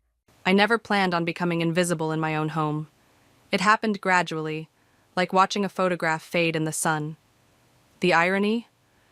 While my family saw less and less of who I really was, I was secretly building an empire that would make their jaws drop. My name is Addison, and this morning I watched my 16-year-old daughter, Leah, roll her eyes at me for the 100th time while her friend Sophia sat at our kitchen island. "Mom, can you, not hover? We're trying to study," Leah said, not even looking up from her textbook. "Yeah, sure," I replied, sliding a plate of fresh-baked cookies toward them. "Just thought you might want a snack." "God, Mom, you're so basic," Leah muttered. "This isn't the 1950s. You don't have to play housewife all the time." I caught Sophia's uncomfortable glance as she reached for a cookie. At least someone felt awkward about my daughter's attitude. "Your mom's cookies are amazing, though," Sophia offered kindly. "Whatever. That's literally all she does all day. Dad says she's lucky he makes enough money so she can just stay home and bake." The words stung, but I kept my face neutral as I wiped down the counter. My phone buzzed in my pocket, probably Clark with updates about our latest acquisition. I'd have to wait to check it. "Actually," I said carefully, "I have some errands to run. You girls okay here?" Leah waved me off dismissively. As I grabbed my car keys, I heard her continue. "Must be nice, right? Just running errands and watching Netflix all day while Dad actually works?" I closed the door behind me and let out a long breath. If they only knew that the errands involved finalizing a $50 million deal that would reshape the tech industry landscape. 20 minutes later, I sat in my secret office downtown, a sleek, modern space with floor-to-ceiling windows overlooking the city. Clark paced in front of my desk, his excitement palpable. "Addison, the board approved it. We're acquiring TechFront." He ran his hands through his salt and pepper hair. "Flynn doesn't even know what hit him. He still thinks he's negotiating with some faceless corporation." I allowed myself a small smile. "Perfect. And the paperwork?" "Ready for your signature, but..." Clark hesitated. "Don't you think it's time to tell your family? This makes you one of the most influential tech entrepreneurs in the country." I spun my chair to face the window, watching the city buzz below. "Actually, I've been thinking about that. The way they treat me lately, maybe it's time for a wake-up call." My phone rang. Uriel's ringtone. My husband calling from his mid-level management job where he felt like a big shot. "Hey, honey," I answered, keeping my voice sweet. "Need something? Did you remember to pick up my dry cleaning? I have that presentation tomorrow." "Of course," I replied, signing the acquisition papers with my free hand. "Anything else?" "No, that's it. Don't wait up tonight. Important dinner meeting." I hung up and turned to Clark. "You know what? You're right. It's time they knew. But we're going to do this my way." Clark raised an eyebrow. "Why do I feel like you're plotting something?" "Because I am." I picked up my phone again and dialed Maya. When she answered, I didn't waste time. "Remember that plan we discussed? I'm ready. Let's set it in motion." "Are you sure?" Maya asked. "Once you do this, there's no going back." "I'm sure. I'm tired of being invisible. It's time they saw me, really saw me." After hanging up, I looked at Clark. Call a board meeting for next week, and make sure to invite Flynn. He should be there when he realizes who just bought his company. And your family? They'll be there too, they just don't know it yet. I stood up, smoothing my designer blazer. It's time they learned that the lazy, stay-at-home mom they mock is actually the one keeping their comfortable lifestyle afloat. Clark grinned. This is going to be interesting. Oh, it will be, I said, gathering my things. But first I need to go home and play my part. Leah needs help with her calculus homework, and Uriel needs his shirts pressed for tomorrow. As I drove home, I felt a mix of anticipation and nervousness. Was I really ready to shatter the illusion I'd carefully maintained for years? The weight of my secret empire had grown too heavy to carry alone. My phone buzzed again, another message from the board about the acquisition. I smiled, thinking about how next week would change everything. Sometimes the best revenge isn't served cold. It's served with a side of humble pie at a board meeting no one sees coming. I thought we could do something special as a family next week, I announced over dinner, watching Uriel scroll through his phone while Leah pushed her food around her plate. Uriel barely looked up. Next Thursday. I made reservations downtown for lunch. I thought it might be nice. Leah's head snapped up. I can't. I have cheer practice. Actually, I said, taking a sip of water, I already spoke with your coach. She said you could miss one practice. You what? Leah's fork clattered against her plate. Mom, you can't just— And I have meetings, Uriel interrupted, finally looking up from his phone. I smiled sweetly. I checked with your assistant, Sarah. Your calendar is clear after 11. That got his attention. You called my assistant? I wanted to make sure we could all be there. It's important. Important? Leah scoffed. What could be so important about lunch with you? Before I could respond, my phone buzzed. A message from Maya. Urgent. Flynn making moves. Trying to block the acquisition. Need to talk ASAP. I kept my face neutral, though my heart raced. It's a surprise. Trust me, you'll want to be there. Whatever, Leah muttered, returning to her phone. Later that night, I paced in my home office, speaking quietly with Maya on the phone. Flynn's lawyers are claiming the deal is fraudulent, Maya explained. They're demanding to meet the CEO in person. He's just throwing a tantrum because he doesn't know who outmaneuvered him, I replied. Have Clark handle it for now. Next week, Flynn will get his meeting, along with my family. About that, are you sure mixing these two situations is wise? I heard footsteps in the hallway and quickly switched to my mom voice. Yes, honey, I'll make sure to pick up more milk tomorrow. Leah appeared in the doorway. Mom, who are you talking to? Just Mrs. Peterson from the neighborhood watch, I lied smoothly. Did you need something? She lingered, looking uncertain. About Thursday. Do I really have to come? I saw a flicker of genuine curiosity in her eyes. Yes, sweetheart, but I promise it'll be worth it. After she left, I texted Maya, proceed as planned, and upgrade the security for Thursday. The next morning, I drove downtown after dropping Leah at school. Clark was waiting in my office, looking worried. Flynn's getting aggressive, he said without preamble. He's threatening to go to the press. Let him, I replied, logging into my computer. By Thursday, it won't matter. There's something else. Clark handed me an envelope. This came this morning. Inside was a typed note. Back off from TechFront, or your secret life won't be secret much longer. I laughed, surprising Clark. Flynn's getting desperate. He still doesn't realize he's dealing with a woman, does he? No, but— Then let him play his games. Thursday will be quite educational for everyone. My phone rang. Uriel again. Honey, about Thursday. I really don't think I can make it. The quarterly reports— Uriel, I cut him off, my voice firm but gentle. One lunch, that's all I'm asking. When was the last time we did something as a family? He sighed. Fine, but this better be good. Oh, it will be. I hung up and turned to Clark. Make sure the conference room is ready. And Clark, let's add some dramatic flair. I want the big screen showing our company's portfolio when they walk in. You're enjoying this, aren't you? 16 years of being underestimated, dismissed, and treated like I'm nothing but a housewife. I smiled. Yes, I'm going to enjoy every second.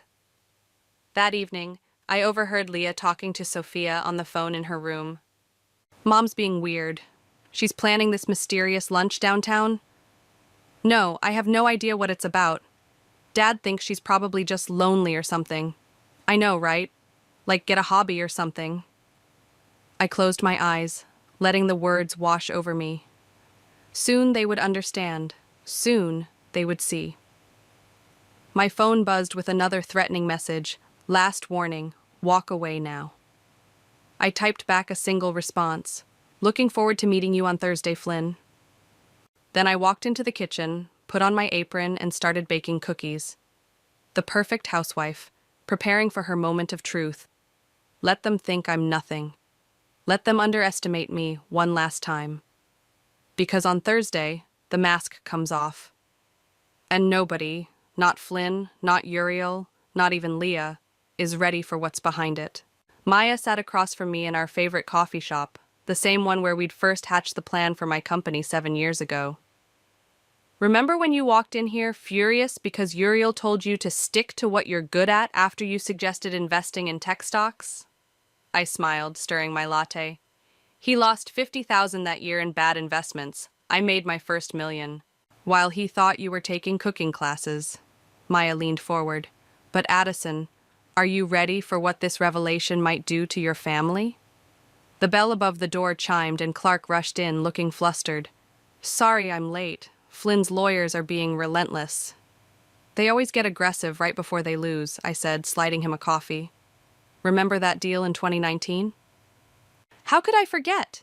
You were in the hospital having your appendix removed and still managed to close the deal. Clark chuckled. Uriel thought you were delirious from pain meds when you kept talking about market projections. He told the nurse I was just rambling nonsense. I gripped my cup tighter. That's when I knew I could never tell him. Not until I was so successful he couldn't possibly dismiss it. Maya touched my hand. And now you're there. Your company's worth billions. Mom? Leah's voice cut through the coffee shop noise like a knife. I turned to see my daughter standing there, shopping bags in hand. She was supposed to be at the mall with Sophia, but apparently they'd decided to stop for coffee. What are you doing here? She asked, eyes darting between my companions. I thought you were grocery shopping. Just catching up with some friends, I said smoothly.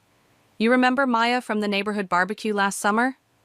Leah nodded slowly, her eyes fixed on Clark. And him?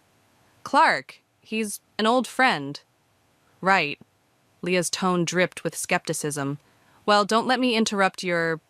whatever this is. As she walked away to join Sophia at another table, I heard her loud whisper.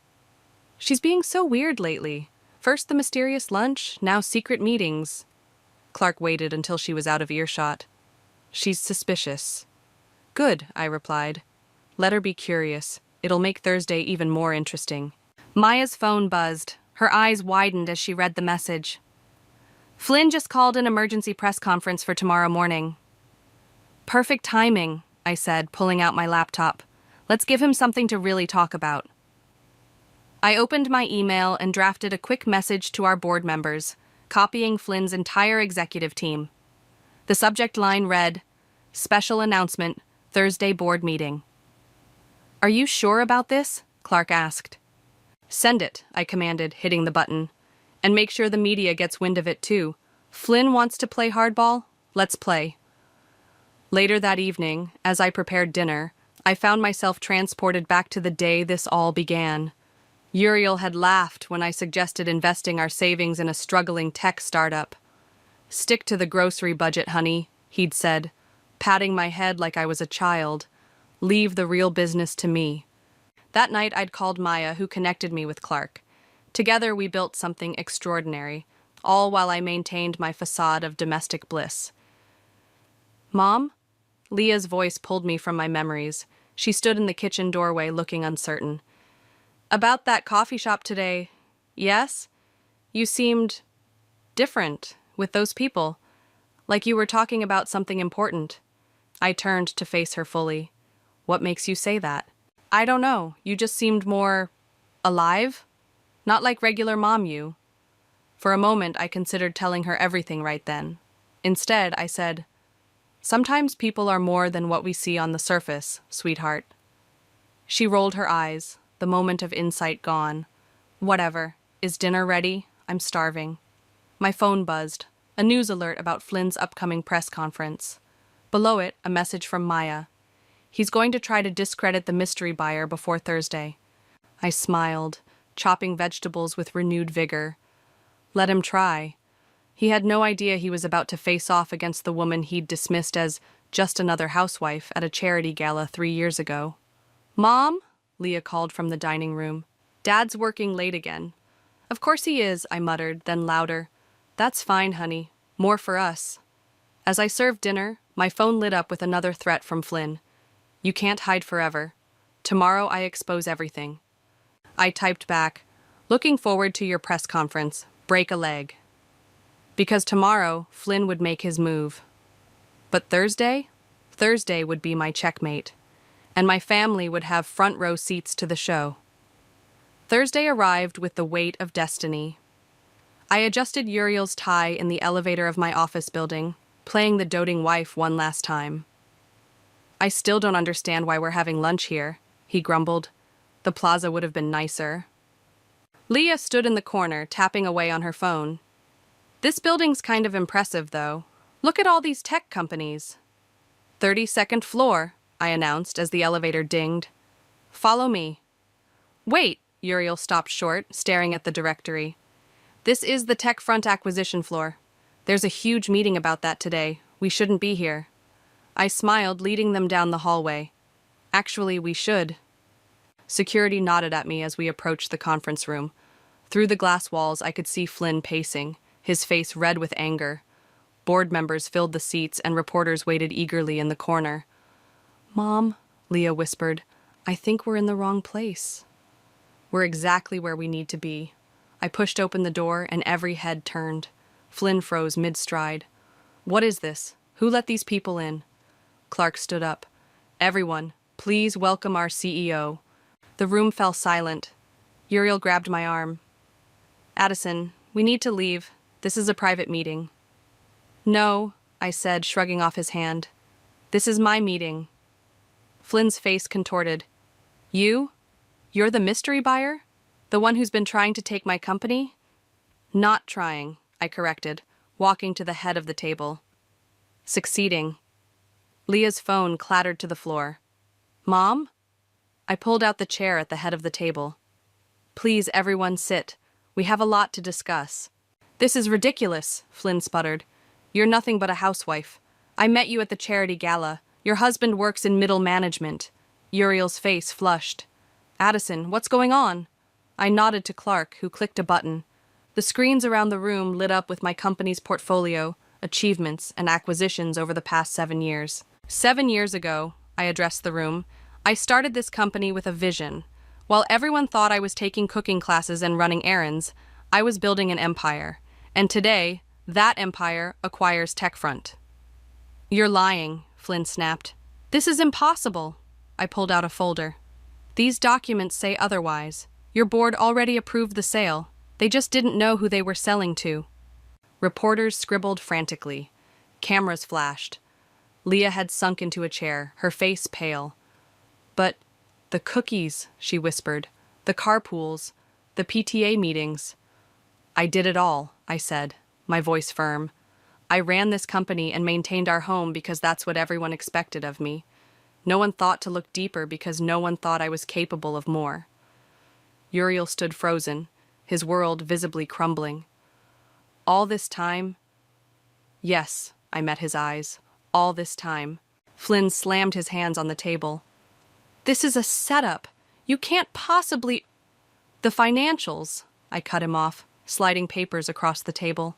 The projections, the merger details, everything you dismissed when I tried to discuss them at that gala, saying I should stick to planning parties.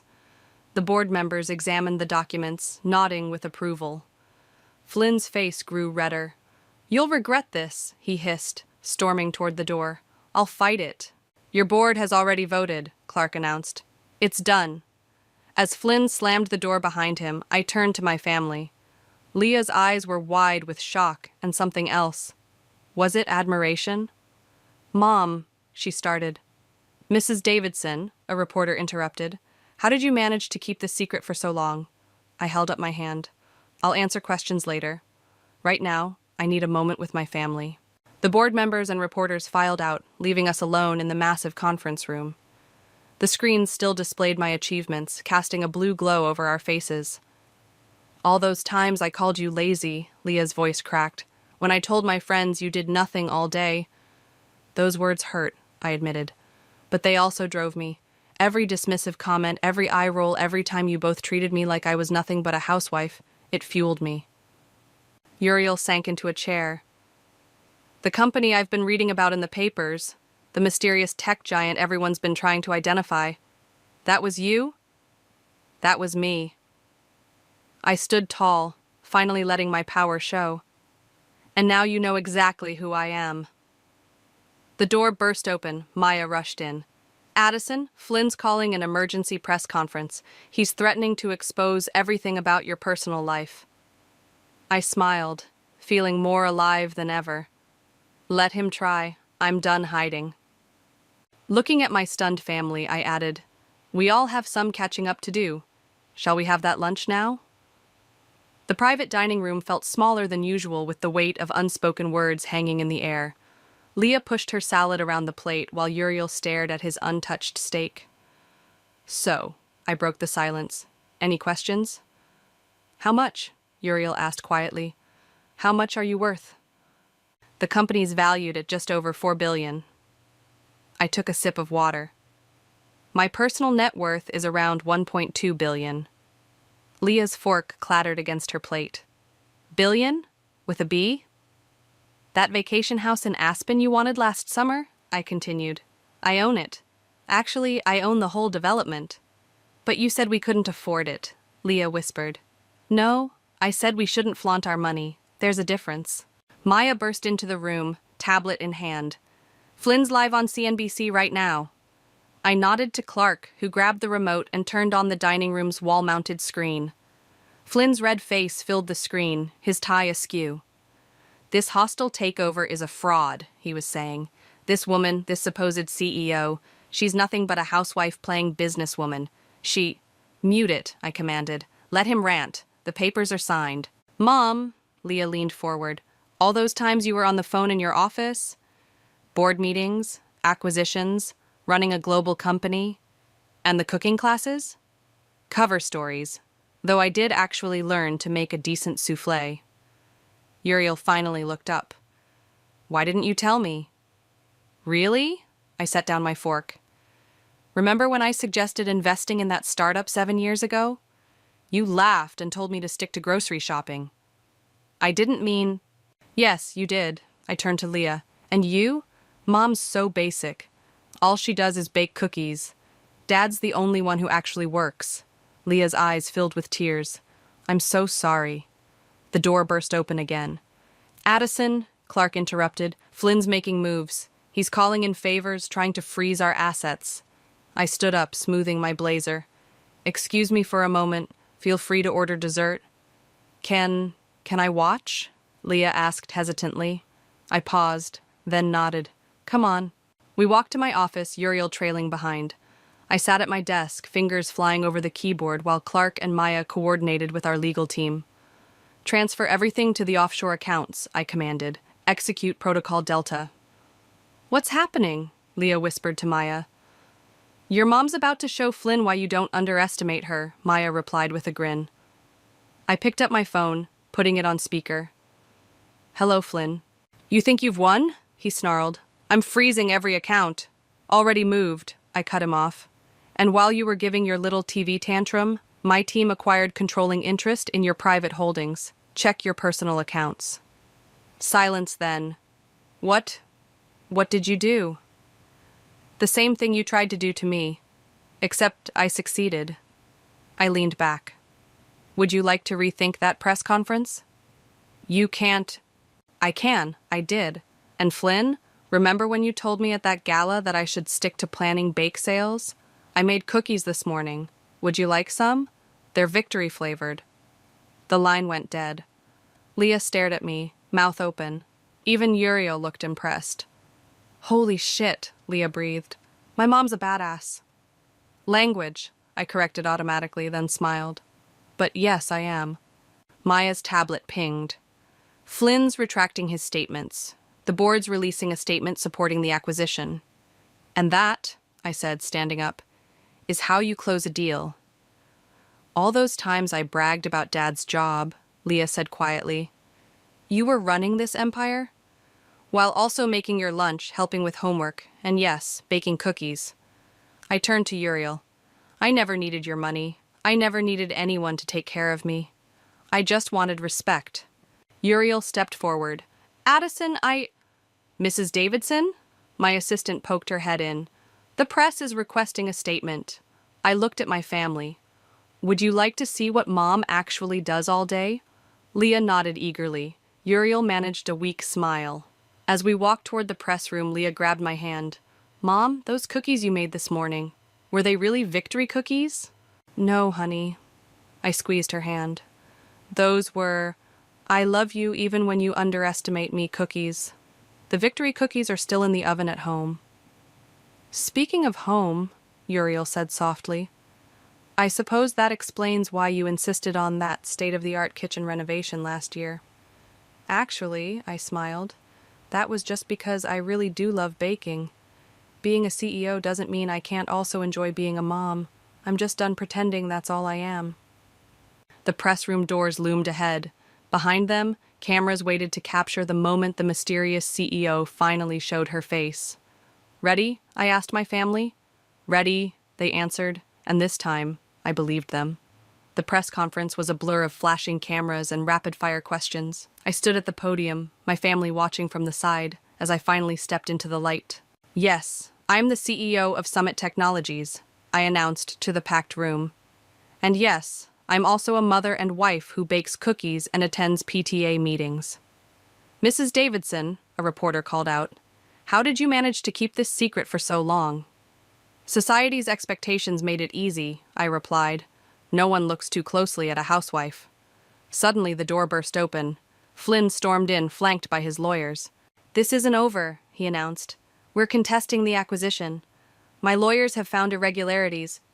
You mean like your attempt to hide losses in offshore accounts?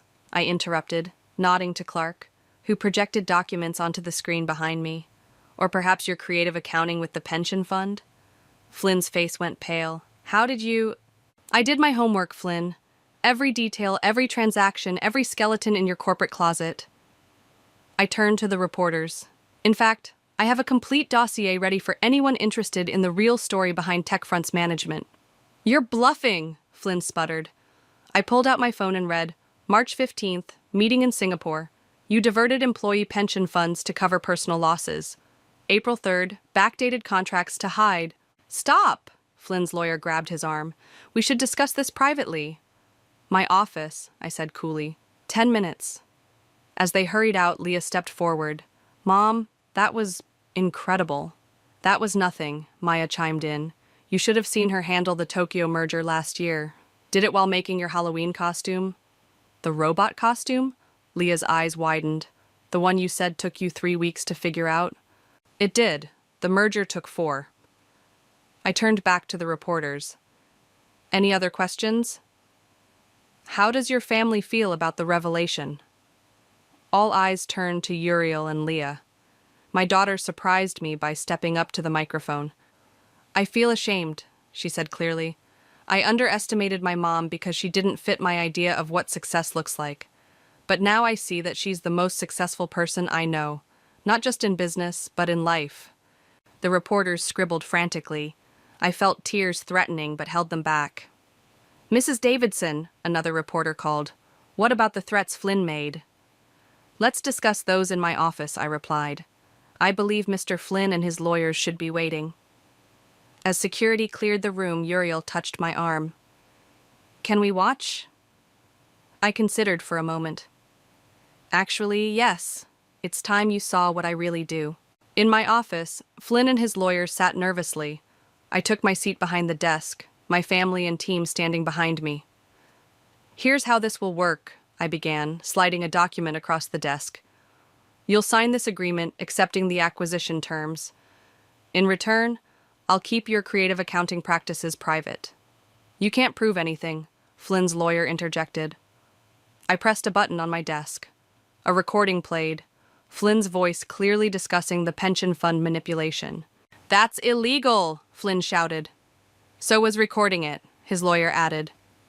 Actually, Clark stepped forward, that recording is from your own security system. We just acquired access when we acquired the company. Flynn slumped in his chair. What do you want? I want you to sign the papers, step down gracefully, and never threaten me or my company again. I pushed the document closer. You have 30 seconds to decide before I call the SEC. 28 seconds later, Flynn signed. As security escorted him out, Leah whispered, "That was better than any movie I've ever seen." "That was better than any movie I've ever been in," Maya added with a laugh. Uriel stepped forward. "Addison, I need to say something." "Not here," I replied, standing up. "Clark, Maya, handle the press release.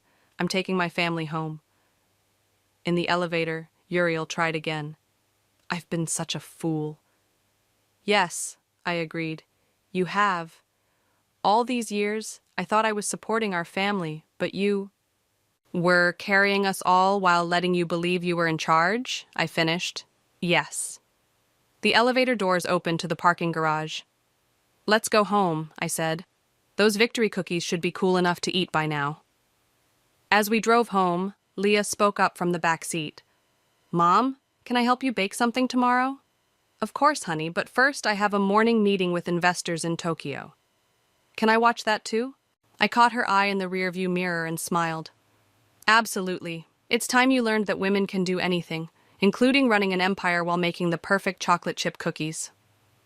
"Speaking of empire," Uriel said quietly, "I think we have a lot to talk about." "Yes," I agreed, pulling into our driveway. "We certainly do."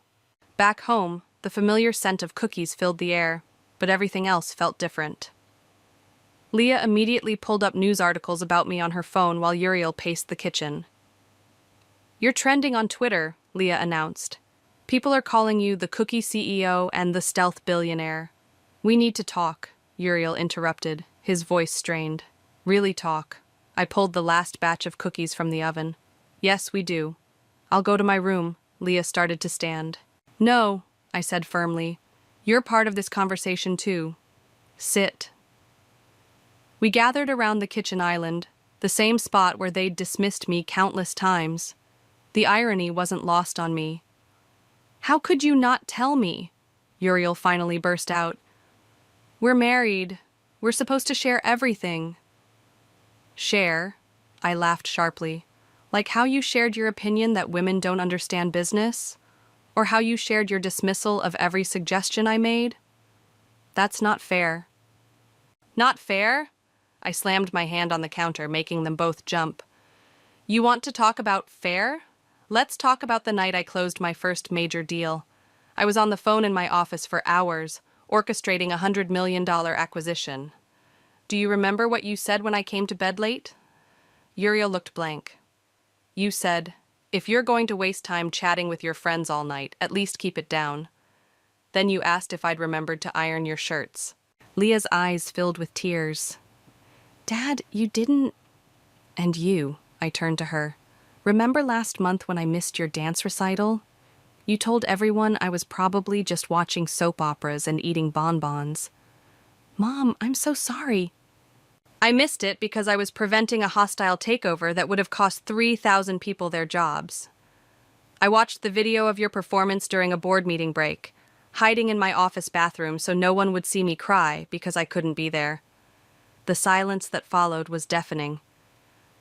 "Why did you stay?" Uriel whispered. "With your money, your power, why put up with our disrespect?" "Because I love you both," I said simply. "And I kept hoping that someday you'd see me, really see me, without needing to know about my success." Leah reached for a cookie, then stopped. "All those times you baked? Were you actually on business calls with your earpiece in?" "Usually. Multitasking becomes second nature when you're living a double life." I smiled slightly. The PTA actually has a lot in common with board meetings, just different stakes. I told my friends you were pathetic, Leah's voice cracked. I was the pathetic one. I was so busy trying to be cool that I couldn't see how amazing you are. Honey. No, Mom. Let me finish. She stood up, tears streaming now. You're like a superhero. You ran this massive company and took care of us and let us treat you like you were nothing. How can you ever forgive me? I reached across the counter and took her hand. Because that's what mothers do. We love unconditionally. I don't deserve it, she whispered. No, Uriel stood up. We don't deserve it. I've been a terrible husband, Addison. I was so wrapped up in my own importance that I made you feel small. God, all those times I bragged about providing for the family. While I quietly paid off the mortgage and funded your successful investments, I added. He winced. I've been such a fool. Yes, you have. I pulled out my phone as it buzzed. Excuse me, Tokyo's calling.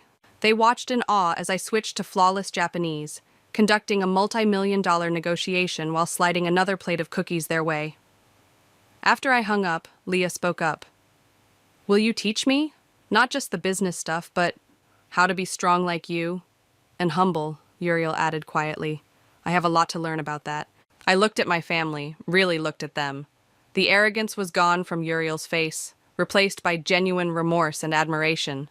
Leah's usual teenage disdain had transformed into something like reverence. Okay, I said.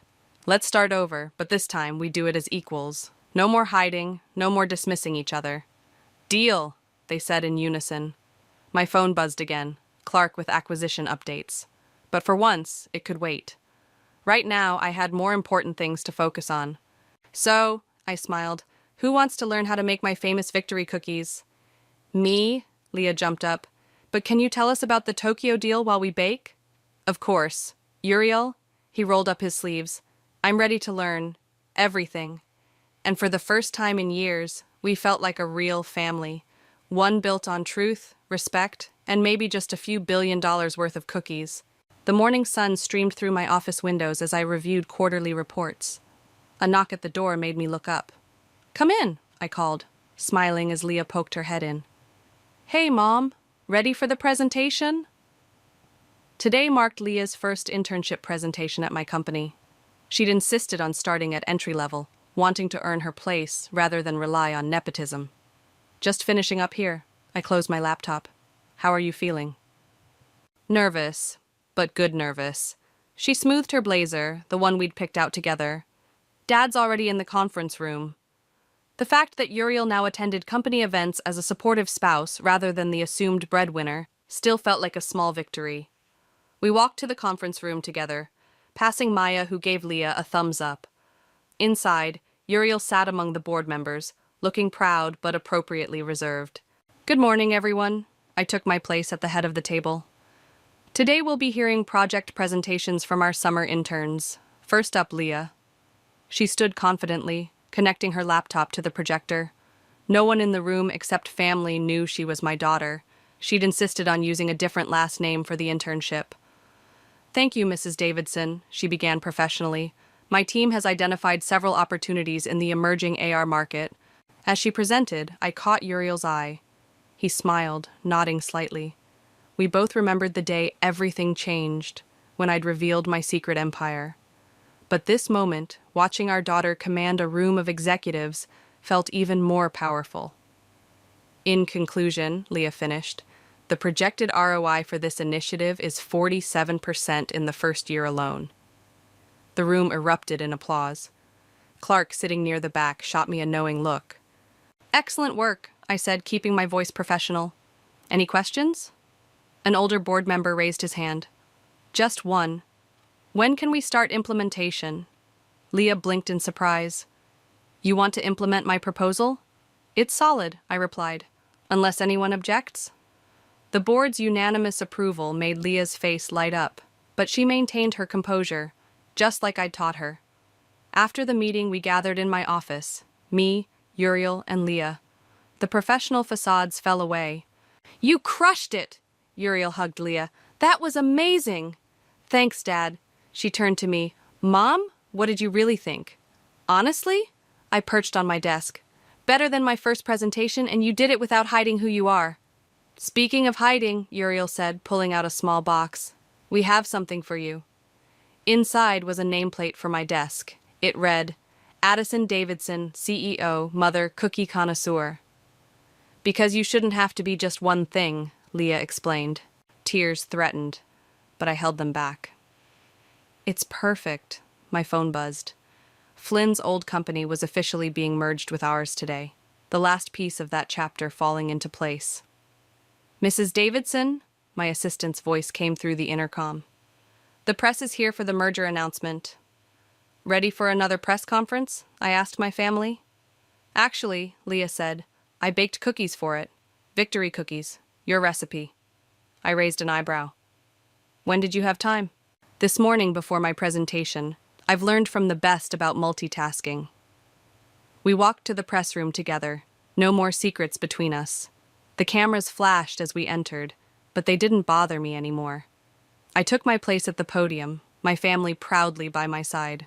Today marks not just a merger of companies, I began, but a testament to what's possible when we stop underestimating people, including ourselves. Leah distributed the cookies to the surprised reporters while I continued the announcement. Some things hadn't changed. I still baked, still attended PTA meetings, still helped with homework.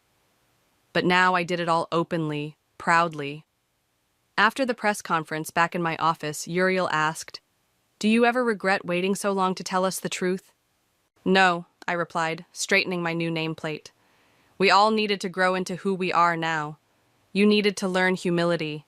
Leah needed to learn respect. And I needed to learn that being underestimated doesn't make you weak. It makes you dangerous. In a good way, Leah added quickly. In the best way, I agreed. Now who's ready for lunch? I hear there's a great little cookie shop downtown. Mom, Leah groaned, then grinned. Actually, that sounds perfect. As we headed out, I caught my reflection in the office window. CEO, mother, wife, baker of victory cookies. Finally, perfectly, completely myself. And that was the sweetest victory of all. The call came at 2 a.m., my daughter's voice cracking through the speaker. Mom, I have nowhere to go. He kicked me out. My name is Summer, and in that moment, my world shifted. I'd been dreading this call ever since Iris married Jeremiah 2 years ago. Mother's intuition, they call it. I knew that smug smile of his was hiding something dark. I'm coming to get you. Where are you? I was already pulling on my boots, phone pressed between my ear and shoulder. The Starbucks on 5th. She was trying not to cry.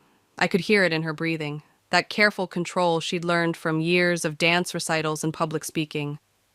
Stay there, 20 minutes. The streets were empty as I drove, streetlights casting long shadows across the pavement. My hands gripped the steering wheel so tight my knuckles turned white. I found her huddled in a corner of the coffee shop, a single duffel bag at her feet. Her mascara had left dark trails down her cheeks. Baby girl, I whispered, pulling her into my arms. She smelled like rain and desperation. He said I was nothing without him, she mumbled into my shoulder, that I'd never make it on my own, that everything I have is because of him. The fury rose in my chest like a tide. Tell me what happened. I found messages on his phone. He's been seeing someone from work. When I confronted him, he laughed. Actually laughed, Mom. Said I should be grateful for everything he's given me. Then he told me to get out. My phone buzzed. A text from Ava. Is she okay? I can come over. I typed back quickly. Got her. Come tomorrow. The drive home was quiet, broken only by Iris's occasional sniffles. I watched her from the corner of my eye, seeing shadows of myself 20 years ago. The same broken spirit, the same shame. But I had something now that I didn't have then. Power. At home, I made her chamomile tea, the same way I did when she had nightmares as a child. She curled up on my couch, looking so young in her oversized sweater. You can stay as long as you need, I said, sitting beside her. But there's something I need to tell you. She looked up, those green eyes so much like mine. What is it? Remember that summer I worked extra shifts at the diner, when you were 6? She nodded slowly. You were never home. Ava was so little, we stayed with Aunt Regina a lot. I wasn't just working at the diner. I took a deep breath. I made an investment. A friend had this startup idea, something about cloud computing. I put everything I had into it, sold my car, took out a loan. Everyone said I was crazy. Mom, what are you saying? That company is worth billions now. I own 8% of Tech Cloud Solutions. The teacup slipped from her hands, spilling across the carpet. Neither of us moved to clean it up. But you still live in this house. You drive a Honda. I kept it quiet. After what happened with your father, I learned that sometimes the best power is the one nobody knows you have. I reached for her hand. And now it's time to use it. I don't understand. My phone buzzed again. Regina. Documents are ready, meeting tomorrow? You're going to understand soon enough, I said, squeezing her hand. Jeremiah thinks he can break you because he controls the money. He thinks that makes him powerful. I smiled, remembering Collins's words from all those years ago. Sometimes the best revenge is becoming exactly what they said you couldn't be. Mom, you're scaring me a little. Don't be scared, baby. Be excited. Tomorrow, we're going to show Jeremiah exactly what you're worth without him. I pulled her close, feeling her tears soaking into my shirt. And trust me, it's going to be a lot more than he ever imagined. She pulled back, wiping her eyes. What are you planning? Let's just say I've been waiting for the right moment to help you spread your wings. I stood up, finally moving to clean up the spilled tea. Get some sleep. Tomorrow, we're meeting Regina and Collins. It's time to remind certain people that karma has perfect aim. As I tucked her into the guest bed later, just like when she was little, I couldn't help but smile. Jeremiah thought he was dealing with a helpless young wife and her middle-class mother. He had no idea what was coming. Sometimes the best stories are the ones where the villain never sees the ending coming until it's too late. Regina's office always reminded me of a movie set, all glass, chrome, and authority. She stood as we entered, her designer suit perfectly pressed despite the early hour. Summer, she smiled, then turned to Iris. Oh, honey. She wrapped my daughter in a hug before leading us to her conference room. Where's Collins? I asked, settling into one of the leather chairs. Running late. Traffic. Regina spread documents across the table. But we can start. Iris, how much do you know about what your mother's planning? Just that she has shares in Tech Cloud. Iris fidgeted with her sleeve. I still can't believe it. The door burst open and Eva rushed in, her pink hair a beacon of energy. Sorry I'm late. Had to dodge Jeremiah outside my apartment. He's looking for you, Iris. My stomach clenched. What did he want? To talk things through. I told him to shove it. Eva dropped into the chair next to her sister, grabbing her hand. You should have seen him, all dressed up in his stupid designer suit, acting like he's doing Iris a favor by wanting her back. Regina cleared her throat. Let's focus on what matters. Summer, you're sure about this? Absolutely. I nodded toward the papers. I want to transfer half my shares to Iris. Mom, no! Iris straightened. That's your money, your security. Actually, Collins's voice came from the doorway. Your mother's other half is still worth more than most people see in a lifetime. He strode in, looking exactly like the tech CEO he was in his casual blazer and jeans. The company's value doubled last quarter. Regina pulled out a calculator. At current market value, the transfer would make Iris worth approximately $47 million, Collins finished. The room went silent. Eva's mouth hung open. Iris gripped the table edge like she might faint. That's impossible, Iris whispered. That's technology stocks for you, Collins grinned. Your mother was one of our first investors. Believed in us when nobody else would. But the paperwork needs to be perfect, Regina interrupted. Jeremiah might try to claim part of it in the divorce. No, he won't, I said firmly, because this transfer happened before any divorce proceedings. Right, Regina? She smiled that shark-like smile I loved. Exactly. And I've backdated everything appropriately. Completely legal. Just strategic. Ava bounced in her seat. Oh my God, Iris. You're going to be richer than him. This is better than any revenge fantasy I've ever had. It's not about revenge, I said, even though part of me knew that wasn't entirely true. It's about making sure my daughter never feels powerless again. Collins leaned forward. The press release goes out tomorrow. Tech Cloud Solutions announces new major shareholder. We'll handle it delicately, but Jeremiah will see it, Iris finished, a small smile playing at her lips. He'll see it while eating his morning bagel, Eva cackled. I want to be there when he chokes on it. Regina pushed the papers toward Iris. Are you ready for this?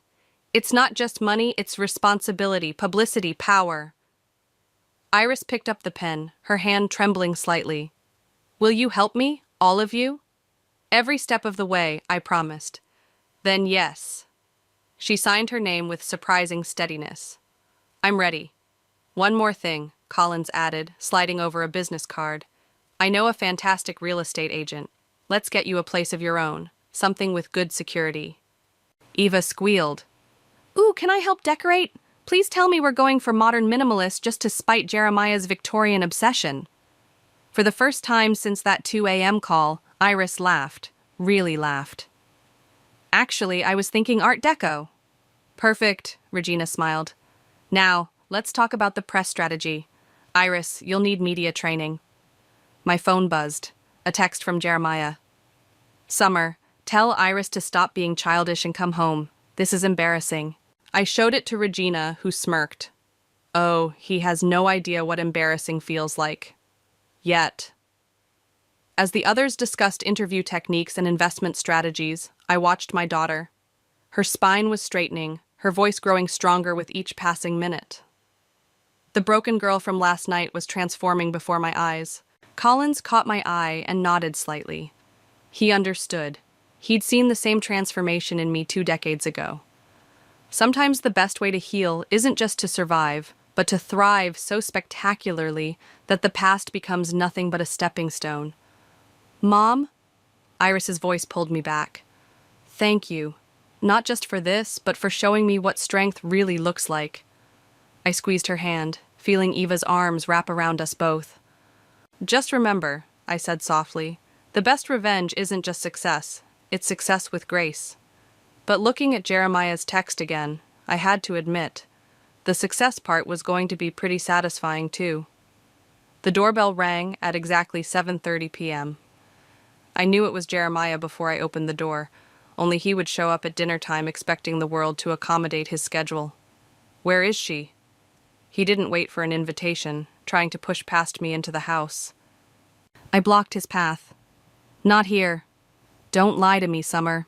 His perfectly tailored suit couldn't hide the rage simmering beneath his polished exterior. Her car's in your driveway. And you're trespassing on my property.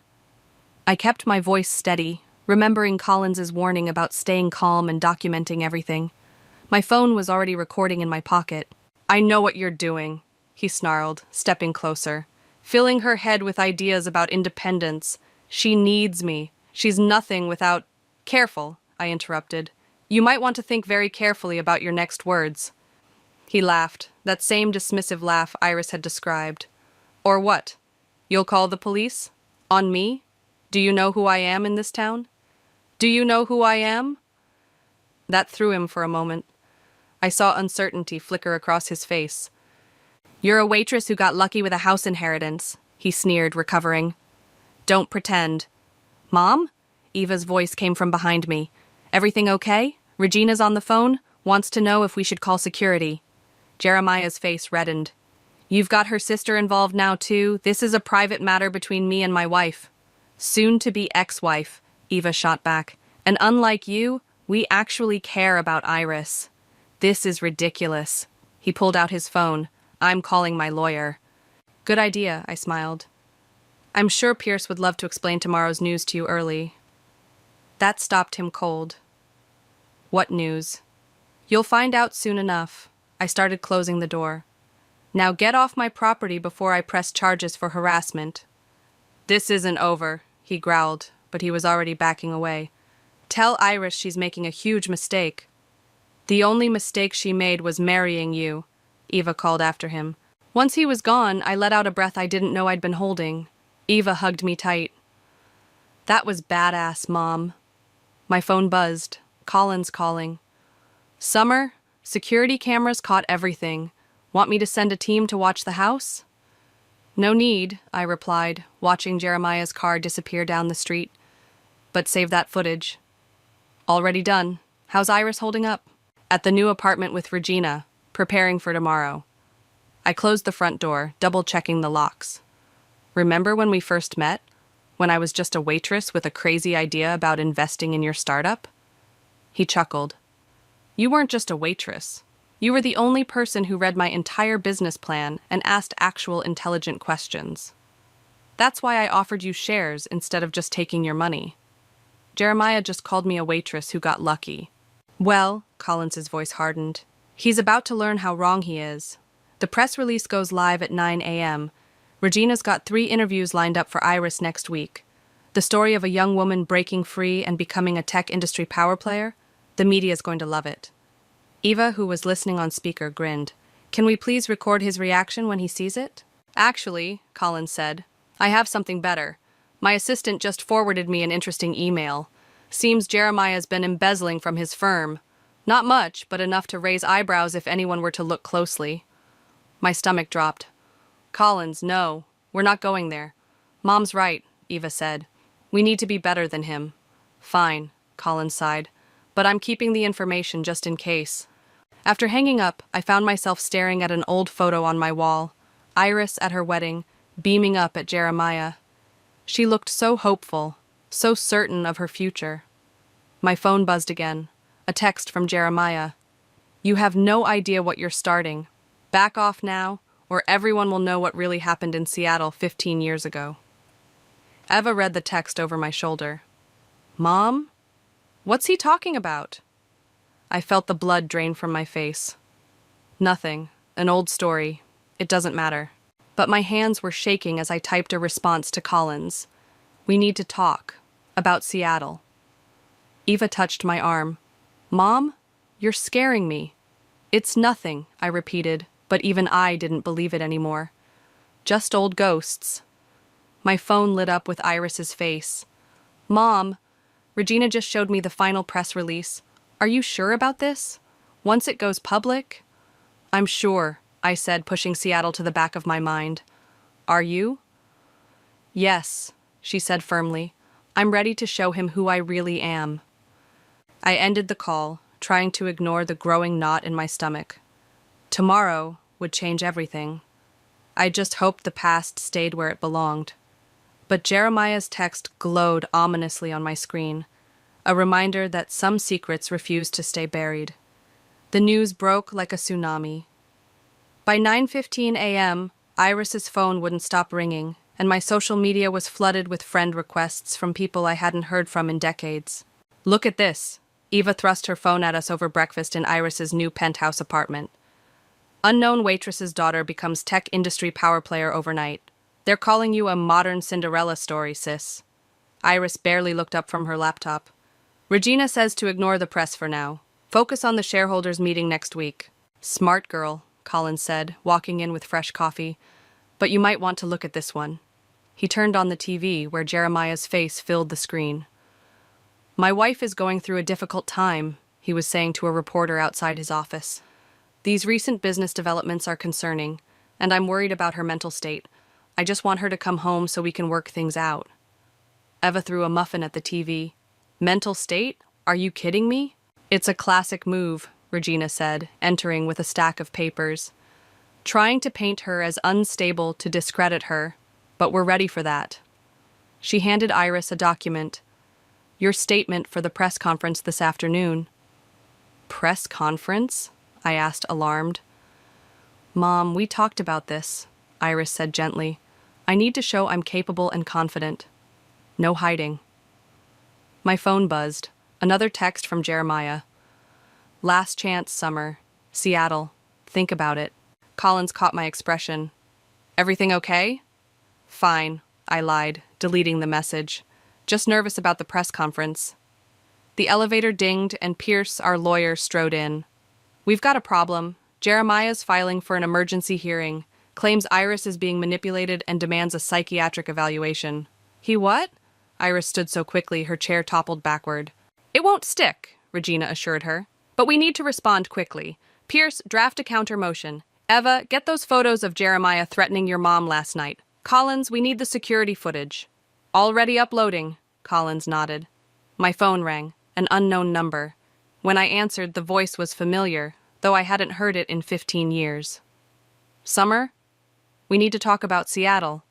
I stepped onto the balcony, closing the door behind me. Marcus, how did you... Jeremiah's people contacted me. They're digging. If this gets out... It won't. I cut him off. That case was sealed. Cases can be unsealed. People can talk. Are you sure you want to do this to your daughter? I watched through the glass as Iris practiced her statement, standing tall and confident. I'm not doing anything to her. I'm helping her. Like you helped me? His voice turned bitter. Just think about it, Summer. Some secrets should stay buried. The call ended. When I turned around, Collins was watching me. Seattle? He asked quietly. Don't, I warned. Inside, Iris was addressing an imaginary crowd. Yes, I'm young. Yes, this is sudden. But I've earned my place here, and I intend to use this position to help other women find their voice and their value. Eva cheered. Perfect. Jeremiah's going to lose it when he sees this. As if on cue, the elevator dinged again. This time, Jeremiah himself stepped out. Security breach, Collins snapped into his phone. Penthouse level. Get out. Regina moved toward him, but Jeremiah held up his hands. I just want to talk. Iris, baby, please. Whatever they're telling you. They're telling me the truth. Iris's voice was steady. That I'm worth more than your mind games.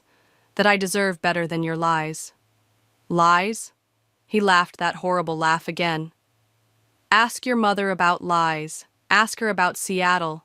Ask her what really happened to... That's enough. I stepped between them. Security's on their way up. Leave now or leave in handcuffs. He straightened his tie. Fine, but this isn't over. The hearing's tomorrow at 9. Hope you're ready to explain everything, Summer. Everything. After he left, the room was silent. Eva looked between Iris and me. Mom? What was he talking about? Nothing, I said automatically, but Iris shook her head. No more secrets, Mom. What happened in Seattle? I looked at Collins, who nodded slightly. Tell them. They need to be prepared. Okay, I sighed, sinking into a chair. But first, you need to understand something about your father's death.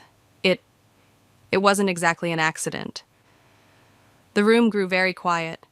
Through the window, I could see Jeremiah's car pulling away, and I wondered if he knew he'd just started a war he couldn't win. Because some secrets, once revealed, don't destroy you. They set you free. Your father was a good man, I began, watching my daughter's faces carefully, until he wasn't. Mom, Eva whispered, what are you saying? He started drinking, heavily. One night in Seattle, I gripped the armrests. He tried to kill me. I fought back. He fell down the stairs. Iris covered her mouth. But the police report said... Marcus was the responding officer, Collins interrupted. He knew your mother, knew what she'd been through. He helped make it look like an accident. To protect us, I added quickly. You girls were so young. I couldn't let you grow up with that story. Regina placed a hand on my shoulder. The statute of limitations has long passed. They can't prosecute you for self-defense now. But they can destroy my reputation, I said.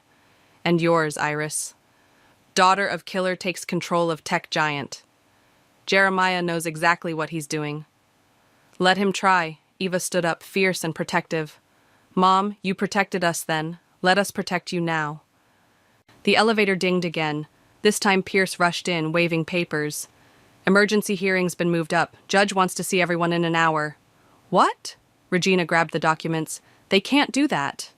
They did. Jeremiah's lawyer claimed immediate psychological danger to Iris. Iris laughed bitterly. The only danger to my mental health was being married to him. Get dressed, Regina ordered. Everyone. Court clothes. We're doing this now. The next hour was a blur of activity. By the time we entered the courthouse, reporters lined the steps. Mrs. Baker, they shouted at Iris. Is it true you're having a breakdown? Ms. Parker, she corrected firmly, using her maiden name. And I've never been more clear-headed. Inside, Jeremiah waited with his lawyer. He smirked when he saw me. Ready to tell the truth, Summer? Are you? Colin stepped forward. Because I have some interesting documents about your firm's finances. Jeremiah's smirk faltered. The judge, an older woman named Martinez, called us to order. Jeremiah's lawyer spoke first, painting a picture of a vulnerable young wife led astray by her manipulative mother. And we have evidence, he announced, that Mrs. Parker has a history of violence. Objection, Pierce stood. Irrelevant and prejudicial. I'll allow it, Judge Martinez said, but tread carefully. Jeremiah's lawyer produced a sealed file. Seattle, 2008. A suspicious death ruled an accident. Your Honor, Regina interrupted, if opposing counsel is attempting to introduce sealed records from another jurisdiction. I have the unsealing order right here, the lawyer smiled. My heart stopped. But before he could continue, Iris stood up. Your Honor, may I speak? The judge nodded. My mother protected me from an abusive father when I was a child. Now she's protecting me from an abusive husband. The only difference is, this time, I'm old enough to stand up and say, enough. Mrs. Baker, Jeremiah's lawyer started.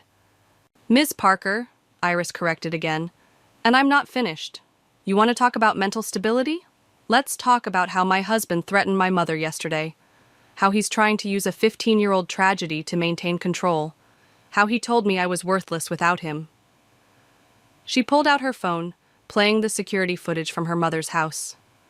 Jeremiah's threats echoed through the courtroom. Your Honor, Pierce stood, we have evidence of a clear pattern of emotional and financial abuse. Mr. Baker's emergency petition is nothing more than an attempt to maintain control over my client's newly acquired assets. Judge Martinez studied Jeremiah, who was turning redder by the second. Mr. Baker, do you have anything to say? This is all manipulation, he sputtered. They're trying to steal what's rightfully mine.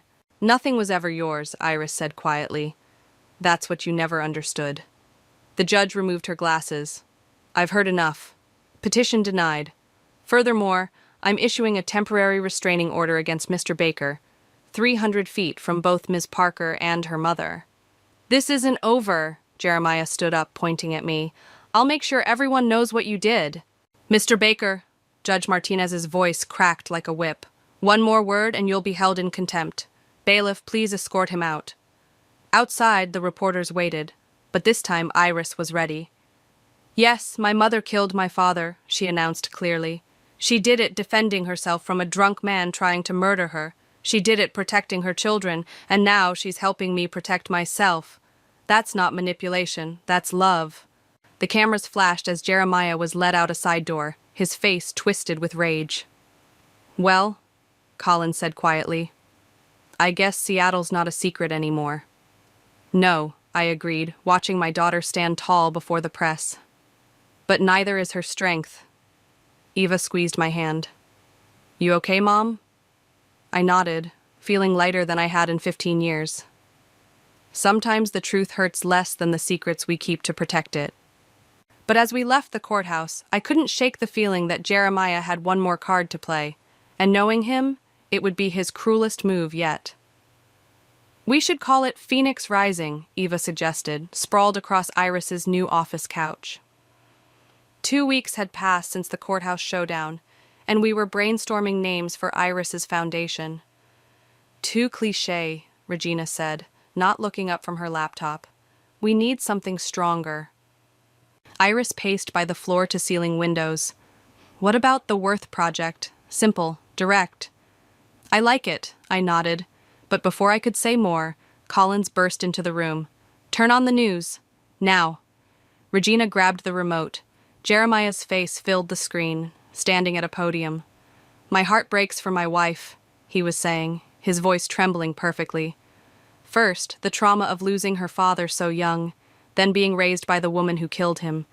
The cycle of violence and manipulation. That snake, Eva threw a pillow at the TV. But what truly concerns me, Jeremiah continued, is the money. Where did Summer really get the funds to invest in TechCloud? The timing coincides perfectly with several unsolved bank robberies in Seattle. The room went silent. He's trying to trigger an SEC investigation, Collins said quietly. If they freeze the assets during an investigation. Everything stops, Regina finished. The foundation, the transfers, all of it. My phone rang. Marcus again. Summer, turn on the news. Already watching. What's he talking about? What bank robberies? There were 3 right before you invested with Collins. Your husband's death, then the robberies, then your sudden move. Some detective's been connecting dots that aren't there. But that's insane, I protested. I was working double shifts at the diner. Do you have proof? Records from 15 years ago? I felt the blood drain from my face. The diner burned down 12 years ago. All their records were lost. Exactly, Marcus sighed. Summer, they're reopening the investigation into your husband's death, too. I can't help this time. I hung up as Iris turned to me. Mom, tell me this isn't true. Of course it's not true. Eva jumped up. Jeremiah's making this up. The investment funds came from selling my car, taking out a loan, and every spare penny I had, I said firmly. Collins, you remember. He nodded slowly. I remember the cash, but did you keep any records? It was 15 years ago. I was trying to start over, not document everything. Regina was already on her phone. Pierce, we need to get ahead of this. Draft a statement. Wait, Iris interrupted. She walked to her desk and pressed the intercom. Sarah, call a press conference. 1 hour. Iris, no, I started, but she held up her hand. Mom, you protected me my whole life. Now it's my turn. She turned to Collins. You trust my mother, right? With my life, he said without hesitation. Then prove it. Stand with me at the press conference. Show them that TechCloud's CEO never doubted where the investment came from. The SEC won't care about that, Regina warned. They'll want documentation. Then we'll give them documentation, Eva said suddenly. Mom, remember Mrs. Rodriguez? From the diner? She used to do the books before the fire. She might remember. She moved to Florida years ago, I said. So we'll find her. Social media exists for a reason. My phone buzzed with a text from Jeremiah. Ready to back down yet? Collins read it over my shoulder and smiled grimly. He's getting desperate, making wild accusations instead of calculated moves. Because he knows he's losing control, Iris said. She straightened her jacket and headed for the door. Coming to the press conference? Iris, I called after her. What are you going to say? She turned back, and for a moment I saw such strength in her eyes it took my breath away. I'm going to tell them that my mother taught me the most valuable lesson. Sometimes the people who try to destroy you are the ones most afraid of your power. Eva linked her arm through mine. Found her. Mrs. Rodriguez is in Tampa, still running a diner. I'll have my jet ready in an hour, Collins offered. First the press conference, Regina said. Then Tampa. As we headed down to face the media circus, I felt strangely calm. Jeremiah thought he could bury us in lies and accusations. But he forgot one thing. The truth doesn't need perfect documentation to be true. Mom? Iris squeezed my hand as the elevator descended.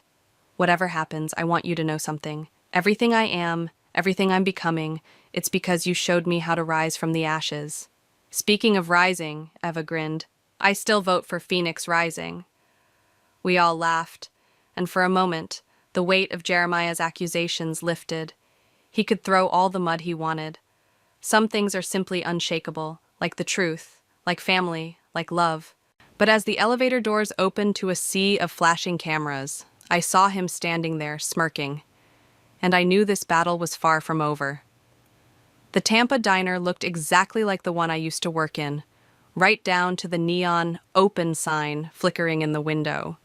Mrs. Rodriguez hadn't changed either. Same kind eyes, same no-nonsense expression. Summer? She squinted through her reading glasses. My God, is that really you? Hi, Rosa, I smiled, sliding into a booth. I need your help. She listened as I explained everything. Iris, Jeremiah, the accusations. When I finished, she stood up without a word and disappeared into the back room. Mom? Eva whispered. What if she doesn't? Here. Mrs. Rodriguez returned with a battered shoebox. I kept everything when the diner burned down. Call it a habit from growing up under a dictatorship. Always keep papers that prove your truth. Inside were payroll records, bank deposit slips, even my original work schedule showing the double shifts. My phone buzzed. Regina. SEC agents are here. Where are you? Found it, I texted back, snapping photos of the documents. Sending proof now. Mrs. Rodriguez patted my hand. I remember those days, Summer. How hard you worked. No one who knew you then would believe these lies. The diner's TV suddenly caught our attention. Breaking news banner. Tech Cloud CEO Collins steps down amid investigation. What? Eva grabbed her phone. That wasn't part of the plan, Collins answered on the first ring. Had to do it, Summer. They were going to suspend trading of our stock. This way the company's protected while we fight. Fight what? I demanded. Jeremiah's lawyer just submitted surveillance footage from Seattle, the night before the robberies. Shows you meeting with known criminals. My blood ran cold. That's impossible. Mom? Eva's voice shook. What's he talking about? The support group, I whispered. For domestic abuse survivors. Some of them had records. We met in that coffee shop every week. Mrs. Rodriguez was already pulling out her phone. I was there too, remember? I drove you to those meetings. I'll testify. But the hits kept coming. Regina called next. Jeremiah's pushing for an emergency shareholders meeting, trying to force Iris out. He can't do that, Eva protested. She owns the shares. He's claiming they're proceeds of criminal activity. If he can prove that. My phone lit up with another call. Iris this time. Mom, come back now, please. He's here at the office with the FBI. We raced to the airport, Collins's private jet waiting. During the flight, the news kept getting worse. TechCloud's stock was plummeting. Jeremiah had somehow gotten Marcus to change his story, claiming he'd helped cover up more than just my husband's death. This doesn't make sense, Eva said, scrolling through news articles. How is Jeremiah doing all this? Because he's not working alone, Collins replied grimly. Someone with serious power is helping him. Someone who doesn't want Iris to have control of TechCloud. The pieces suddenly clicked. The merger, I gasped. The one you blocked last month. Who was trying to buy the company? Collins's face darkened. Global Tech Partners, run by Jeremiah's father, Eva finished. Oh my God. We landed to chaos. Reporters swarmed the airport, shouting questions. Police cars surrounded TechCloud's building. And there, on the steps, stood Jeremiah with his father, a silver-haired man in an expensive suit who radiated power. Mrs. Parker, an FBI agent approached as we got out of the car. We need you to come with us. No. Iris's voice rang out across the plaza. She strode toward us, Regina at her side. You want to question my mother? Do it here, in public. Let everyone see what's really happening. Iris, Jeremiah called out, don't make this worse. Just sign the shares over and all this goes away. Like hell it does, Eva snapped. Mrs. Rodriguez stepped forward, her shoebox clutched tight. I have proof of Summer's income. Every penny she invested came from honest work. And I have proof of what really happened in Seattle, a new voice called out. We turned to see Marcus pushing through the crowd, holding a file. The real file, not the doctored one you paid me to create. Jeremiah's father moved forward, menacing. Think carefully about what you're doing, officer. Oh, I have, Marcus replied. 15 years of thinking about it. And I'm done being afraid of men like you. The FBI agent took the file, reading quickly. His expression changed. Sir, he said into his radio, we need to redirect this investigation. No! Jeremiah lunged forward, but security held him back. You can't do this. I had it all planned. The evidence. The timing. The confession? Eva held up her phone, recording. Thanks for that, by the way. The plaza erupted in chaos. Reporters surged forward as Jeremiah's father was led to a police car, his son shouting accusations behind him. But through it all, Iris stood tall, her hand finding mine. Ready to finish this? She asked. I squeezed her hand, feeling stronger than ever. Together.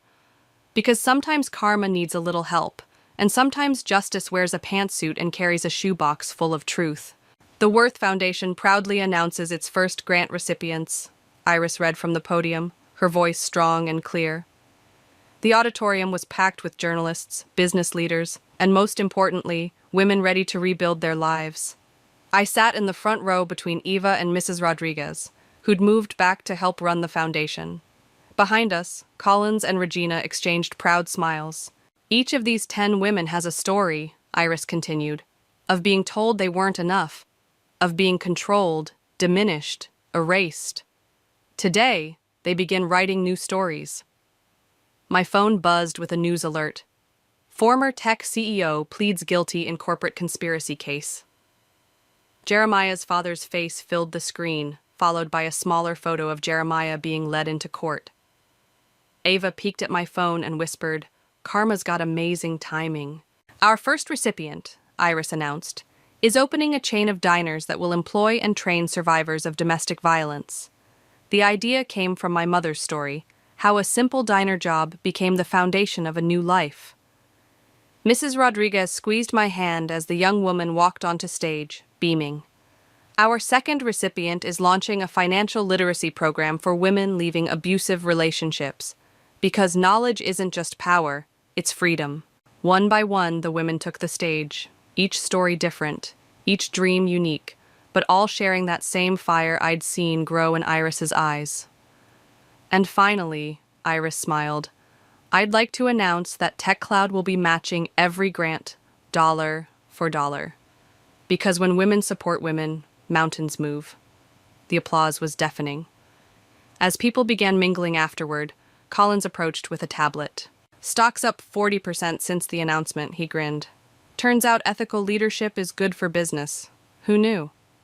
Speaking of business, Regina joined us. The divorce is final. Jeremiah didn't contest it. Smart move, considering he's facing his own legal troubles. "Mom!" Eva called from across the room. "Come meet Sarah! She's opening the diners!" The young woman had my old determination in her eyes. "Mrs. Rodriguez is helping me design the training program," she said. "We're calling it the Phoenix Project." "Finally," Ava laughed. "My name suggestion wins." "Actually," Iris appeared beside us, "that was my suggestion. I just let you think it was yours." "Sneaky," Eva hugged her sister. "You're learning." A reporter approached, notebook ready. "Ms. Parker, how does it feel knowing your mother's story inspired all this?" Iris looked at me, her eyes shining. "My mother taught me that true strength isn't in hiding our scars, but in helping others heal theirs. Everything here today? It's just the beginning." The reporter turned to me. "And you, Mrs. Parker? How does it feel seeing your daughter turn personal tragedy into community triumph?" Before I could answer, Marcus walked in, now wearing his detective's badge again. "Sorry to interrupt, but I thought you'd want to see this." He handed me an envelope. Inside was a letter from the Seattle Police Department, officially closing my husband's case. Self-defense, justified. No further investigation needed. 15 years, I whispered. "Some truths take time," Marcus said, "but they always surface." "Mom," Iris touched my arm. "You okay?" I looked around the room, at Ava chatting with grant recipients, at Mrs. Rodriguez sharing diner management tips, at Collins and Regina discussing expansion plans, at my daughter standing tall and proud, no longer anyone's victim. "I'm better than okay," I smiled. "I'm free. We all are." "Good," Iris grinned, "because we have work to do. The foundation's getting applications from all over the country." "The world, actually," Regina corrected, showing us her tablet. "We've gone viral. Women everywhere want to be part of this." "Then we better get started," I said. As we gathered for a group photo, I felt something I hadn't experienced in years, pure, uncomplicated joy. Jeremiah had tried to shame us with the past, but instead he'd helped us build a future. Every accusation, every threat had only made our foundation stronger. "Ready?" the photographer called. "Wait," Eva ran over. "Family should be together." She pulled me and Iris close, Mrs. Rodriguez joining us. Collins and Regina squeezed in too, because family isn't always about blood. "Perfect," the photographer said. "Everyone say, Phoenix." We laughed, and in that moment, I knew we'd done more than just survive. We'd shown every woman watching that your worst day doesn't have to define you. That sometimes the people who try to break you end up giving you the pieces to build something beautiful. The camera flashed, capturing not just smiles, but triumph. Because revenge isn't always about destroying your enemies. Sometimes it's about building something so magnificent that they become irrelevant. And that's the sweetest victory of all. The crumpled paper trembled in my hands as I read the words that would shatter my world. My 8-year-old daughter's messy handwriting stretched across the pink paper, addressed not to me, but to Santa Claus. Dear Santa, I don't want any toys this year. Could you please make Daddy come home more? Mommy tries to smile, but I know she's sad when he's not here. Maybe you could give him a job closer to home so he doesn't have to work so late. Love, Sophia. I'm Alea, and until that moment, I thought I was living the suburban dream. Funny how a child's innocent wish can rip away years of carefully constructed denial. Mommy, did you find my letter? Sophia called from the kitchen, where she was supposed to be finishing her homework. I wanted to mail it early, so Santa has time to think about it. I quickly wiped my eyes. Yes, sweetie, I found it. My voice somehow stayed steady. How about we have some hot chocolate while you finish that math? With marshmallows? Extra marshmallows, I promised, tucking the letter into my pocket. The paper felt like it was burning against my thigh. Later that night, after Sophia was asleep, I sat at my old easel in the garage, my makeshift studio. The canvas before me remained blank, just like the answers I sought. My phone buzzed with Wallace's nightly text. Working late again, don't wait up. I picked up my brush, dipped it in crimson paint, and made a single violent stroke across the canvas. The color reminded me of the lipstick stain I'd found on his collar last month. He'd claimed it was from when I hugged him that morning. I hadn't worn red lipstick in years. My phone rang, startling me. It was Lorelei. You're in the garage again, aren't you? She asked without preamble. Where else would I be at midnight? Have you talked to him yet? I stared at the red slash on my canvas. About what? About how he's working late 4 nights a week? About how Sophia's asking Santa to bring her father home? Jesus, Alea! Lorelei's voice softened. What did Sophia say exactly? I pulled out the letter and read it to her, my voice cracking on the last few words. That manipulative bastard, Lorelei hissed. You know he's not working, right? Nobody works that much overtime in accounting. I know. The words felt like glass in my throat. I needed proof before I said anything. I needed to be sure. And now? Now I have my daughter writing letters to Santa about her absent father. I grabbed another brush, this time choosing midnight blue. You know what the worst part is? Last week, when he actually came home for dinner, Sophia was so excited she could barely eat. She kept watching him like he might disappear if she blinked. What are you going to do? The garage door suddenly hummed to life, making me jump. He's home. I have to go. Alea, wait! I ended the call just as Wallace walked in, his tie loosened, shirt wrinkled. He smiled that same smile that used to make my heart skip. Now it just made my stomach turn. Still painting? He asked, setting down his briefcase. It's late. Still working? I countered, watching his face carefully. It's late. Something flickered in his eyes. Worry? Guilt? But his smile never wavered. Year-end reports. You know how it is. He loosened his tie further. Jonathan's really pushing us to get everything done before the holidays.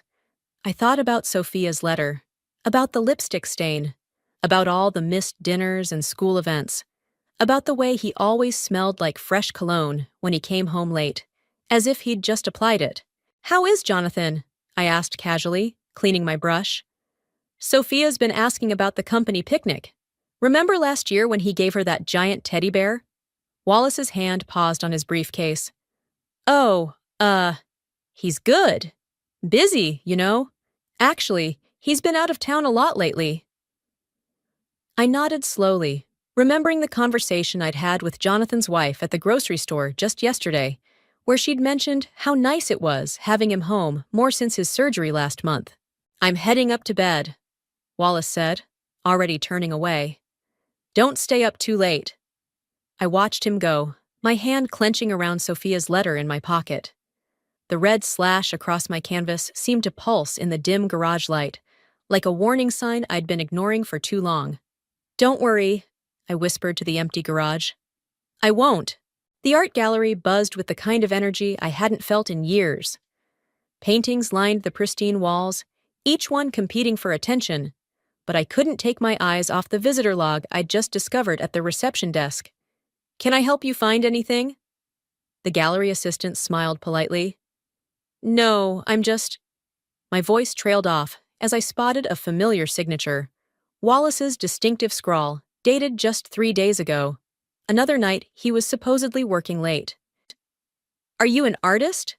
the assistant asked, noticing my intense study of the guest book. Before I could answer, a striking woman in a black dress approached. "She absolutely is. I've seen her work at the community center." She extended her hand. "I'm Tessa. Your piece with the red slash through darkness? Breathtaking." I shook her hand, surprised. "That was just— I'm not really—" "Don't downplay it," Tessa interrupted. "Raw emotion like that deserves to be seen. Are you showing anywhere else?" My phone buzzed. Another text from Wallace. "Stuck in traffic, don't hold dinner." I switched off my phone. "Actually, I'm looking to get back into it seriously. Do you have any suggestions?" Tessa's eyes lit up. "The Spring Arts Festival is accepting submissions. It's in Millbrook, about 40 minutes from here." She pulled out her business card.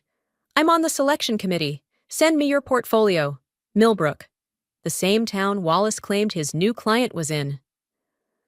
Later that afternoon, I met Lorelei at our usual coffee spot. She nearly spilled her latte when I told her about the gallery. "He signed the guest book?" She shook her head. "Amateur move. That's not all." I pulled out my laptop, opening the browser history I'd recovered from our shared computer. "Look at these searches. Apartments in Millbrook. Best restaurants Millbrook. Jewelry stores Millbrook." "Jewelry stores?" Lorelei's eyes widened. "Oh, honey."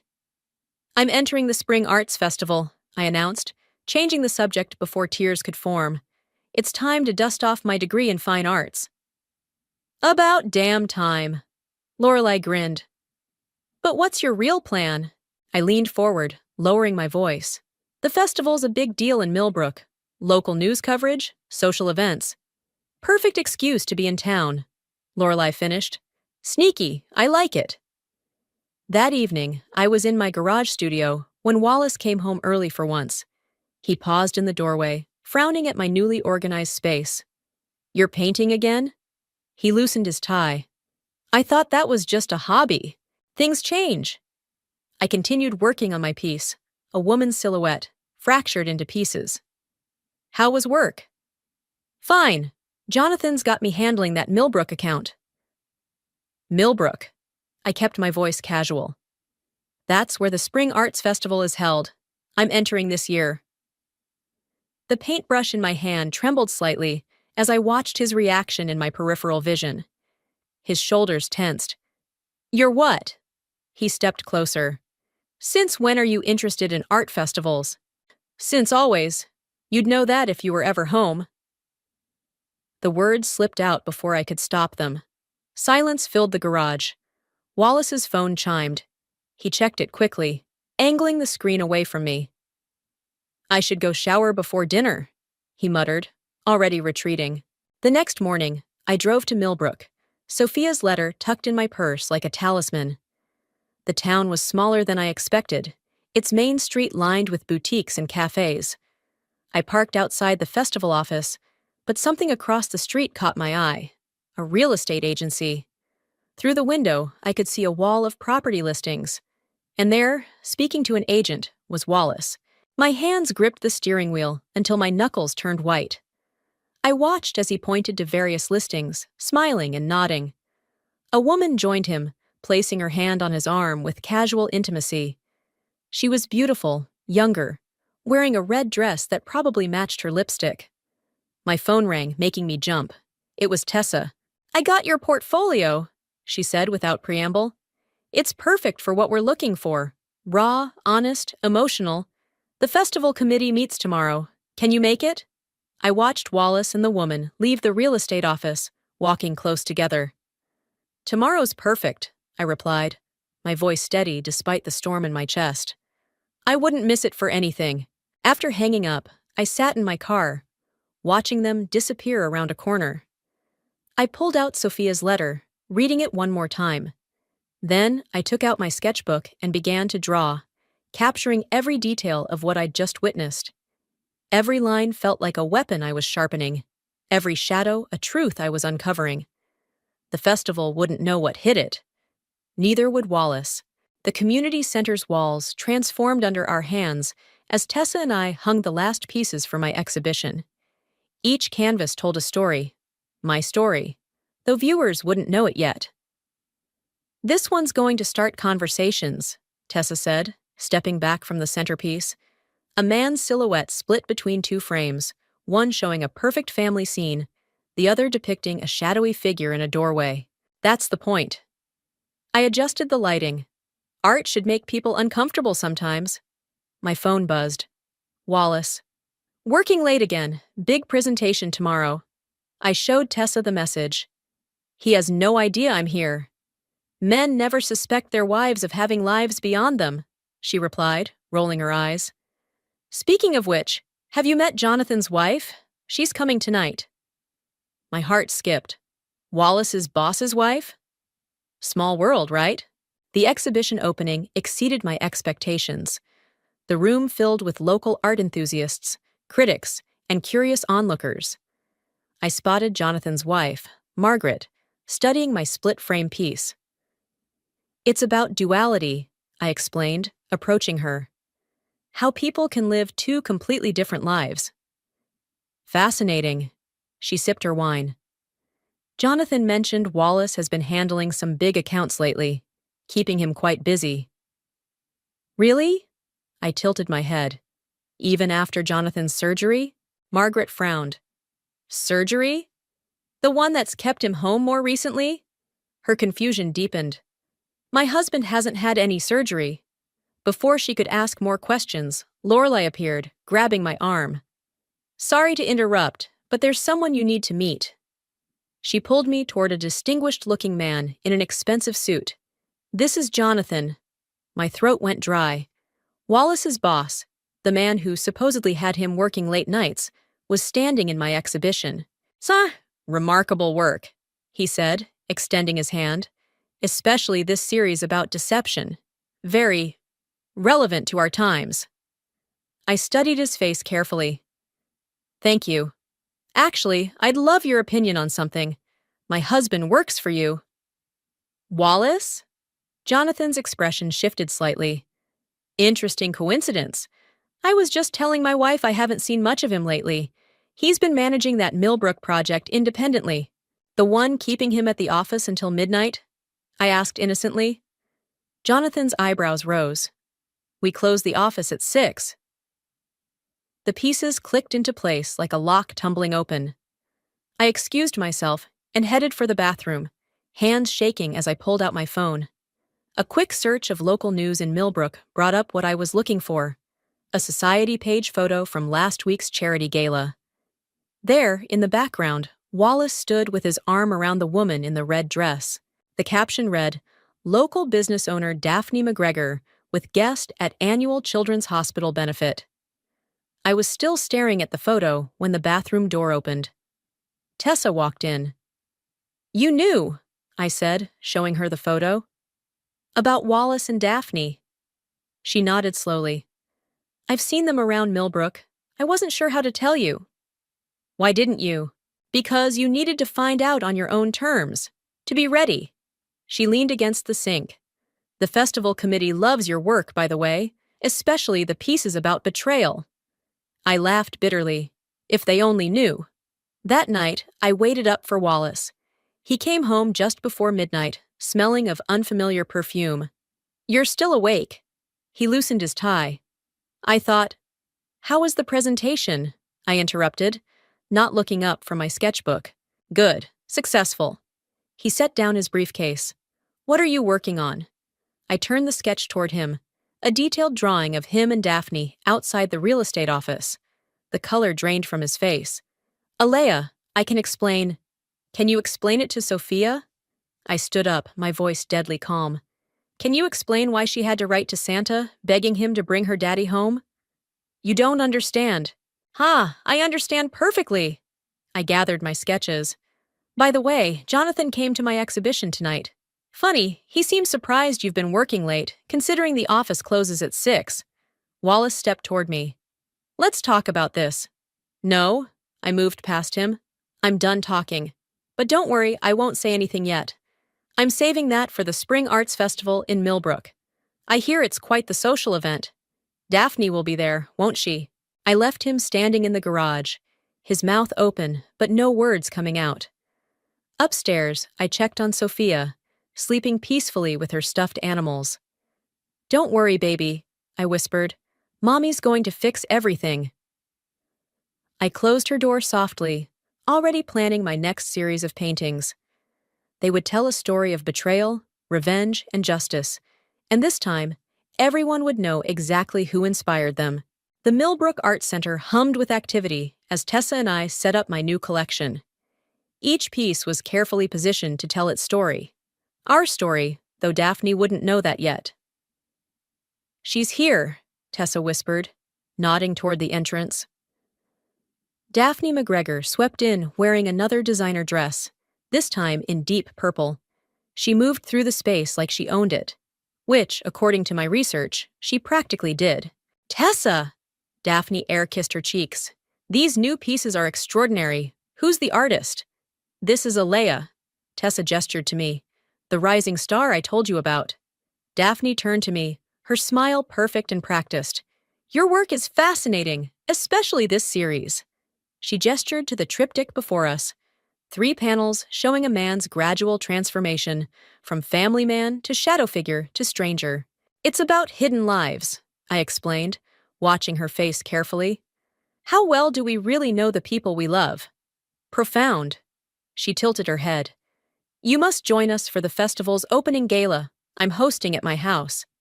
I wouldn't miss it. My phone buzzed. Wallace. I declined the call. Trouble? Daphne asked. Just my husband. He's been distant lately. Her expression softened with rehearsed sympathy. Men can be so complicated. That's why I've sworn off marriage. She laughed.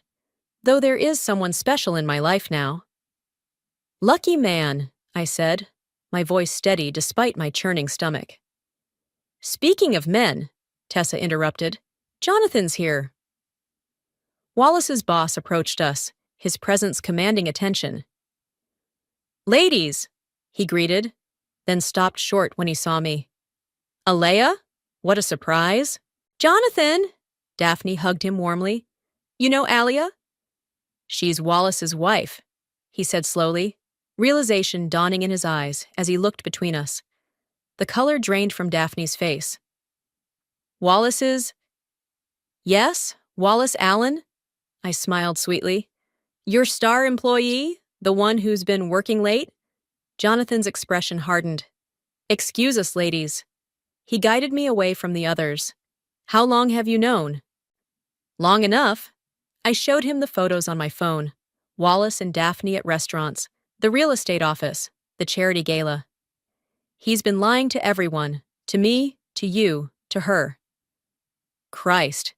Jonathan ran a hand through his hair. The Millbrook account was supposed to be 3 days a month, Max.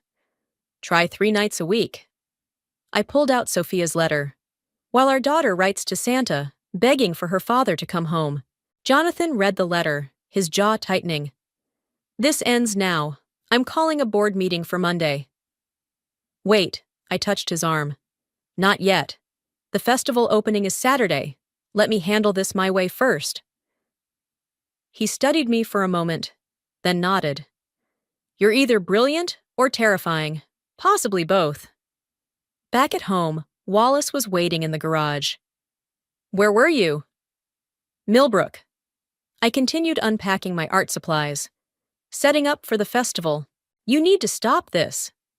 His voice shook slightly. Whatever you're planning. Planning? I turned to face him. Like you planned your life with Daphne? The house hunting? The jewelry shopping? It's not what you think. Really? Because I think you're living 2 lives. I think you're lying to everyone. Me, Sophia, Jonathan, Daphne. I picked up my sketchbook. Did you know she's hosting the festival opening at her house? She invited me personally today. Wallace grabbed my arm.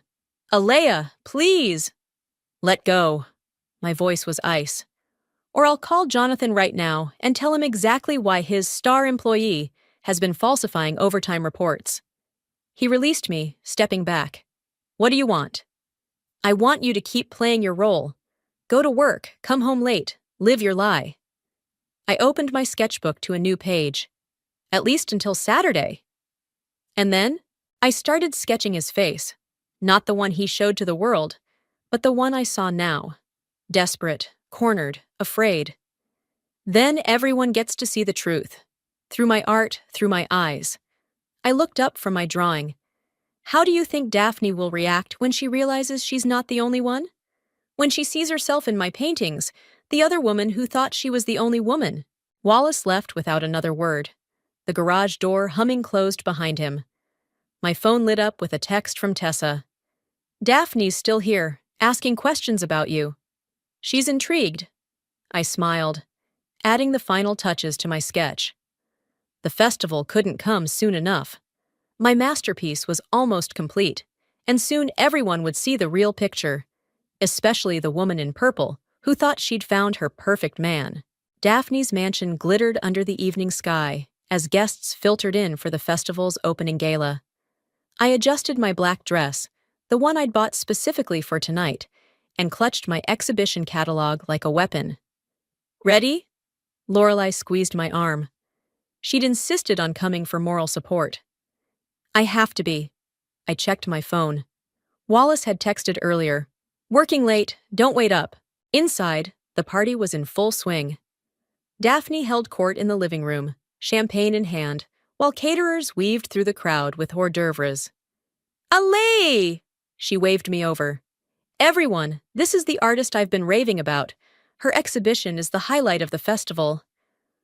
I smiled, noting the photos on her mantel, her and Wallace at various events, his wedding ring conspicuously absent. Beautiful home, I said. Very intimate. Thank you. My boyfriend helped choose it. He has excellent taste. She glanced at her watch. He should be here soon, actually. Just working late. Isn't he always? I caught Jonathan's eye across the room. He nodded slightly. Ladies and gentlemen, Tessa called out, tapping her glass. If I could have your attention. As festival director, it's my pleasure to introduce our featured artist. Alea? I moved to the center of the room, my heart pounding. Thank you all for coming. My latest collection, Double Lives, explores the nature of deception and truth. I opened the exhibition catalog. Each piece tells a story. Some might find it familiar. The front door opened. Wallace walked in, freezing when he saw me. Darling! Daphne rushed to him. You're just in time. Aaliyah was about to walk us through her work. Wallace's face went pale. Actually, I should... Please stay. I interrupted. This piece was inspired by you. The room fell silent as I unveiled the first canvas. It showed a man in a business suit, his shadow splitting into two distinct shapes, one of a father holding a child's hand, the other of a lover embracing another woman. I call it the perfect lie, I said, watching Daphne's expression shift from confusion to dawning horror. Notice how the man's wedding ring is visible in one shadow, but absent in the other. Wallace stepped forward. Alea, don't! The next piece, I continued, revealing another canvas, shows a child's letter to Santa. I used actual text. Dear Santa, I don't want any toys this year. Could you please make Daddy come home more? Daphne's champagne glass slipped from her hand, shattering on the marble floor. Wedding ring? Her voice trembled. Wallace, what is she talking about? He hasn't told you? I pulled out my phone, displaying our family photo. About his wife? His daughter? The life he goes home to when he's not here? The room erupted in whispers. Jonathan stepped forward, placing a hand on Wallace's shoulder. We should talk about those overtime reports, Wallace. You're married? Daphne's voice rose. All this time? The house hunting, the future we planned. I can explain, Wallace started, but Daphne cut him off. Explain! Explain! She turned to me. How long have you known? Since my daughter wrote that letter to Santa. I met her eyes. I thought you deserved to know the truth. He's been lying to all of us. Get out! Daphne pointed at Wallace. Both of you, get out of my house. Actually, Jonathan interjected, Wallace needs to come with me. The board will be very interested in his creative accounting. Wallace looked between us, his wife, his lover, his boss, then turned and fled. The door slammed behind him, leaving a deafening silence. Daphne sank onto her designer couch, mascara tracking down her cheeks. I had no idea, she whispered. All those nights he said he was working. He was with his family, I finished softly, until he wasn't. The party dissolved quickly after that. As guests filed out, Tessa approached with a small smile. Well, that's one way to make an artistic statement. Later that night, I found Sophia still awake, waiting in her bed. Mommy, where's Daddy? I sat beside her, pulling her close. Daddy made some bad choices, sweetheart. He hurt a lot of people. Is that why you're sad sometimes? I was sad. I stroked her hair. But I'm not anymore. Because I have you, and you're all I need. My phone buzzed with texts. From Jonathan about Monday's board meeting. From Tessa about exhibition sales. From Daphne asking to meet for coffee. But the one that caught my eye was from Wallace. I'm sorry, I never meant for any of this. I deleted it without responding. In Sophia's room, surrounded by her stuffed animals and innocent dreams, I realized some apologies come too late. Sometimes the only closure is the one you create yourself, stroke by stroke, truth by truth, until the picture is finally complete. The coffee shop was nearly empty when Daphne walked in, looking nothing like the polished socialite from her parties. Her eyes were red-rimmed, her designer clothes replaced by yoga pants and an oversized sweater. I almost didn't come, she said, sliding into the booth across from me. I almost didn't invite you. I pushed a latte toward her. But we need to talk. About Wallace? She laughed bitterly. What's left to say? I pulled out a manila envelope. These are copies of everything. Photos, bank statements, fake overtime reports. Jonathan's lawyers want to know if you'll testify about the money Wallace spent on your house down payment. He used company funds? Daphne's hand trembled as she took the envelope. God, I'm such an idiot. We both were. I watched her flip through the documents. He's been moving money around for months, setting up his perfect escape. The bell above the door chimed. Lorelei rushed in, waving a newspaper. Have you seen this? The business section headline read, Local Executive Under Investigation for Fraud. It's everywhere, Lorelei continued. Jonathan's not holding back. Daphne stood abruptly. I need some air. Outside, she leaned against the brick wall, lighting a cigarette with shaking hands. I sold my condo, she said quietly, to move in with him. He said we'd get married in the spring. While I was helping Sophia write wedding invitations for her dolls, I added. He watched our daughter play bride while planning a life with you. Sophia. Daphne's face crumpled. I didn't know about her. I swear, if I'd known. My phone buzzed. Wallace again. This time, I answered. Stop calling. My voice was steel. Please, he begged. Let me explain everything to Sophia. She needs to hear it from me. Like she needed to hear why you missed her school play? Her piano recital? I watched Daphne's expression change as she listened. She wrote to Santa because she couldn't talk to you. I'll make it right. No, you won't. I ended the call. Daphne crushed her cigarette under her heel. The festival committee wants to extend your exhibition. They say controversy sells. Are you okay with that? Display it all? Her eyes hardened. Every painting, every truth. Let everyone see what he did to us. Back home, I found Sophia at the kitchen table, drawing. Her picture showed 2 houses, one with her and me, another with Wallace and a question mark. Is this where Daddy lives now? She asked. I sat beside her, my heart breaking. Something like that. Jenny at school says her daddy lives in 2 houses. She gets extra presents at Christmas. The doorbell rang before I could respond. Through the window, I saw Wallace on the porch, clutching a stuffed animal. "Go to your room, sweetie," I said quickly. "Mommy needs to talk to Daddy." I opened the door but blocked the entrance. "You can't be here." "5 minutes," he pleaded. "Let me give this to Sophia. A teddy bear doesn't fix this." I stepped onto the porch, closing the door behind me. Jonathan called. "The board meeting's tomorrow." "I'll lose everything." "You already did." I crossed my arms. "The lawyers will contact you about the divorce." "Divorce?" His face fell. "But Sophia—" "Will understand someday why her mother chose truth over lies." I turned to go back inside. "Leave the bear. I'll tell her it's from Santa." "Alea, wait!" He grabbed my arm. "What about all our years together? Don't they mean anything?" "They meant everything." I pulled away. "That's why it hurts so much." Later that night, Lorelai came over with wine and takeout.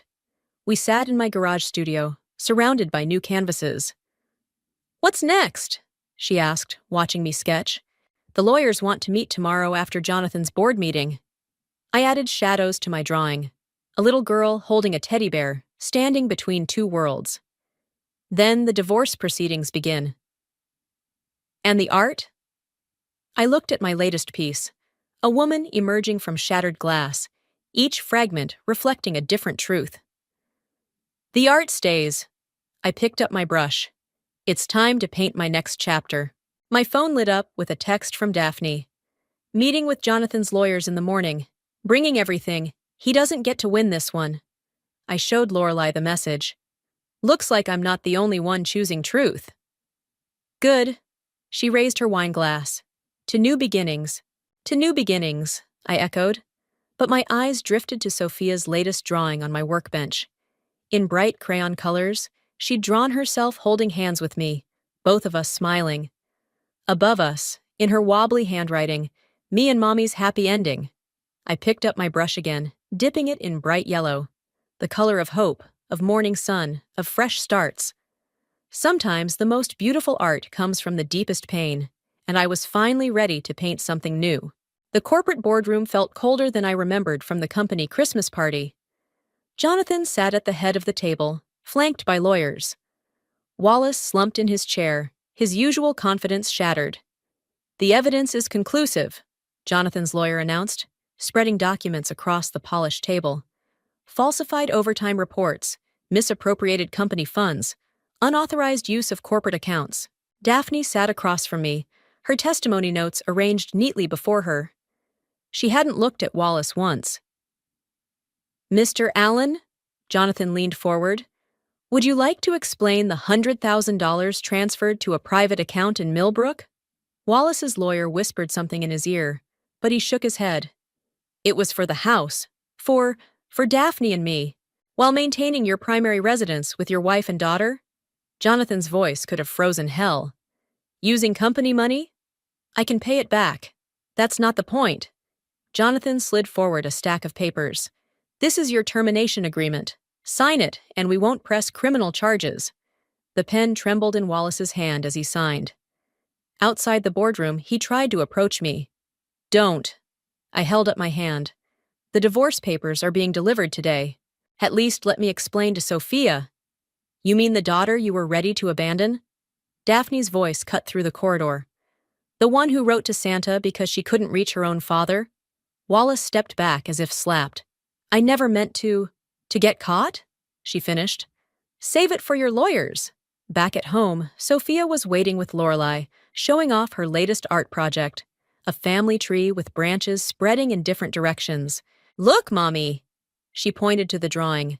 "Ms. Roberts said families can look different, and that's okay." I hugged her tight, breathing in her strawberry shampoo scent.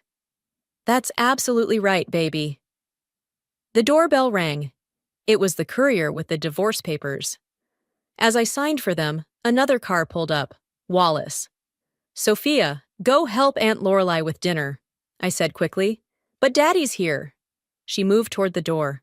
"Not now, sweetie, please." Wallace walked up the driveway as Sophia disappeared inside, his shoulders sagging under his untucked shirt. You got the papers? He asked. I held up the envelope. Just arrived. I lost everything today. His voice cracked. The job, the house in Millbrook, Daphne. Don't take Sophia too. You took yourself away from Sophia long before any of this. I thrust the papers at him. Sign them. Then we can discuss supervised visitation. Supervised? He recoiled. I'm her father. A father who was ready to start a new family and abandon his daughter. I kept my voice low, aware of Sophia possibly listening. You don't get to walk away and then come back on your terms. The kitchen window slid open. Daddy? Sophia called out. Are you coming to dinner? Wallace looked at me pleadingly. Not tonight, sweetheart, I called back. Daddy's just picking up some papers. But I made a picture for him. I watched the pain flash across Wallace's face. Good. Let him feel a fraction of what Sophia felt every time he chose his other life over her. I'll sign, he whispered, taking the papers.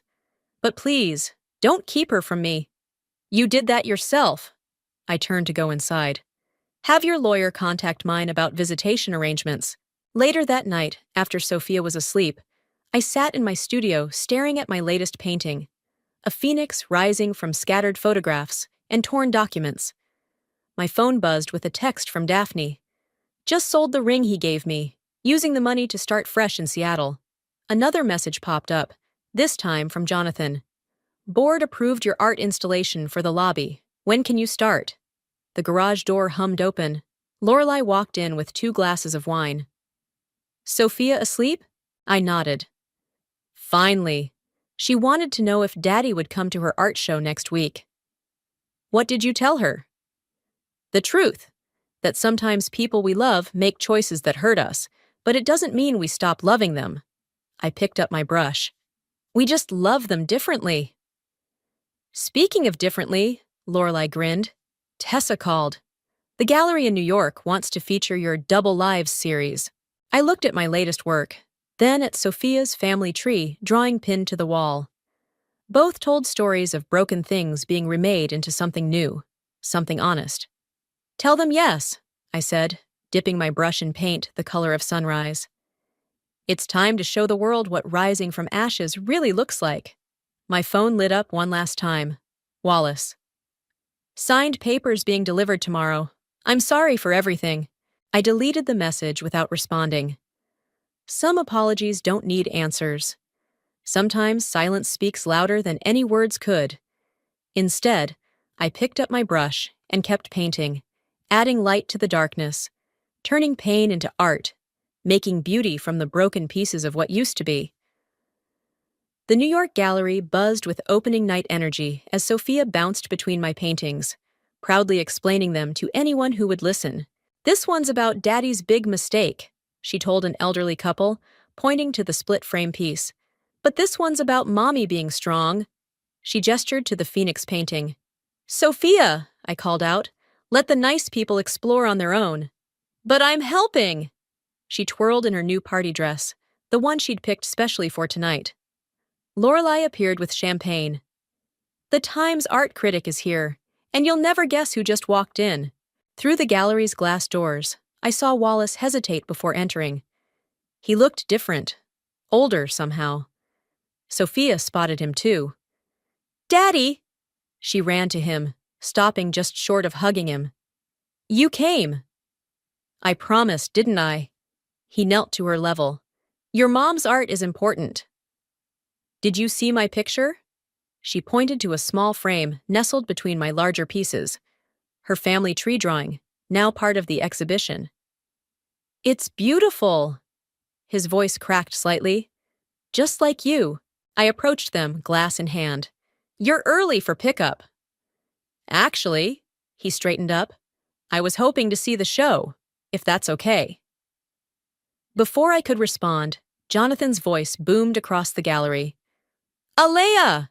The Tokyo Gallery called. They want the entire collection. Wallace's eyes widened. Tokyo? Life goes on, I said simply. People rebuild. Sophia tugged at my dress. Can I show Daddy the surprise painting? Surprise painting? Wallace asked. I nodded to Sophia.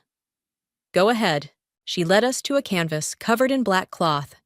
This one's new, she announced. Mommy finished it yesterday.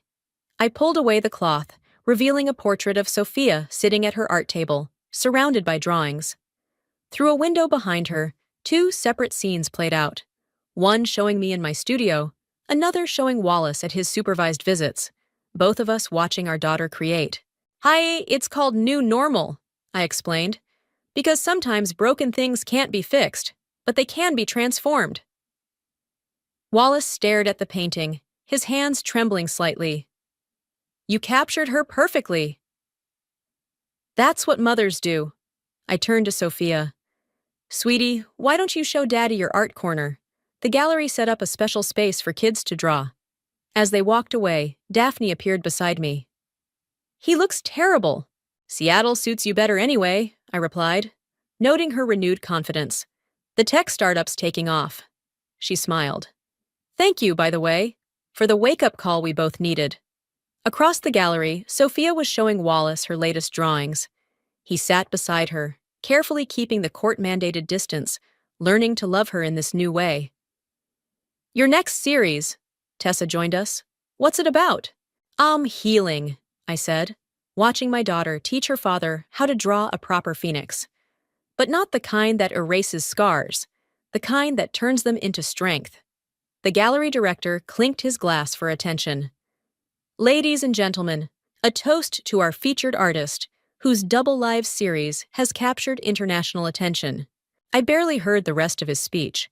Instead, I watched Sophia drawing, her small hands creating something new from blank paper, just as I had done with blank canvases and a broken heart. Later, as Wallace prepared to leave, Sophia hugged him goodbye. See you Saturday, Daddy? Wouldn't miss it. He turned to me. The painting, it's incredible. Life is, I replied, when you're honest about it. After he left, Sophia and I stood before New Normal, her hand in mine. Are you still sad, Mommy? No, baby. I squeezed her hand. I'm strong, like the phoenix in your drawings. Like us, she corrected.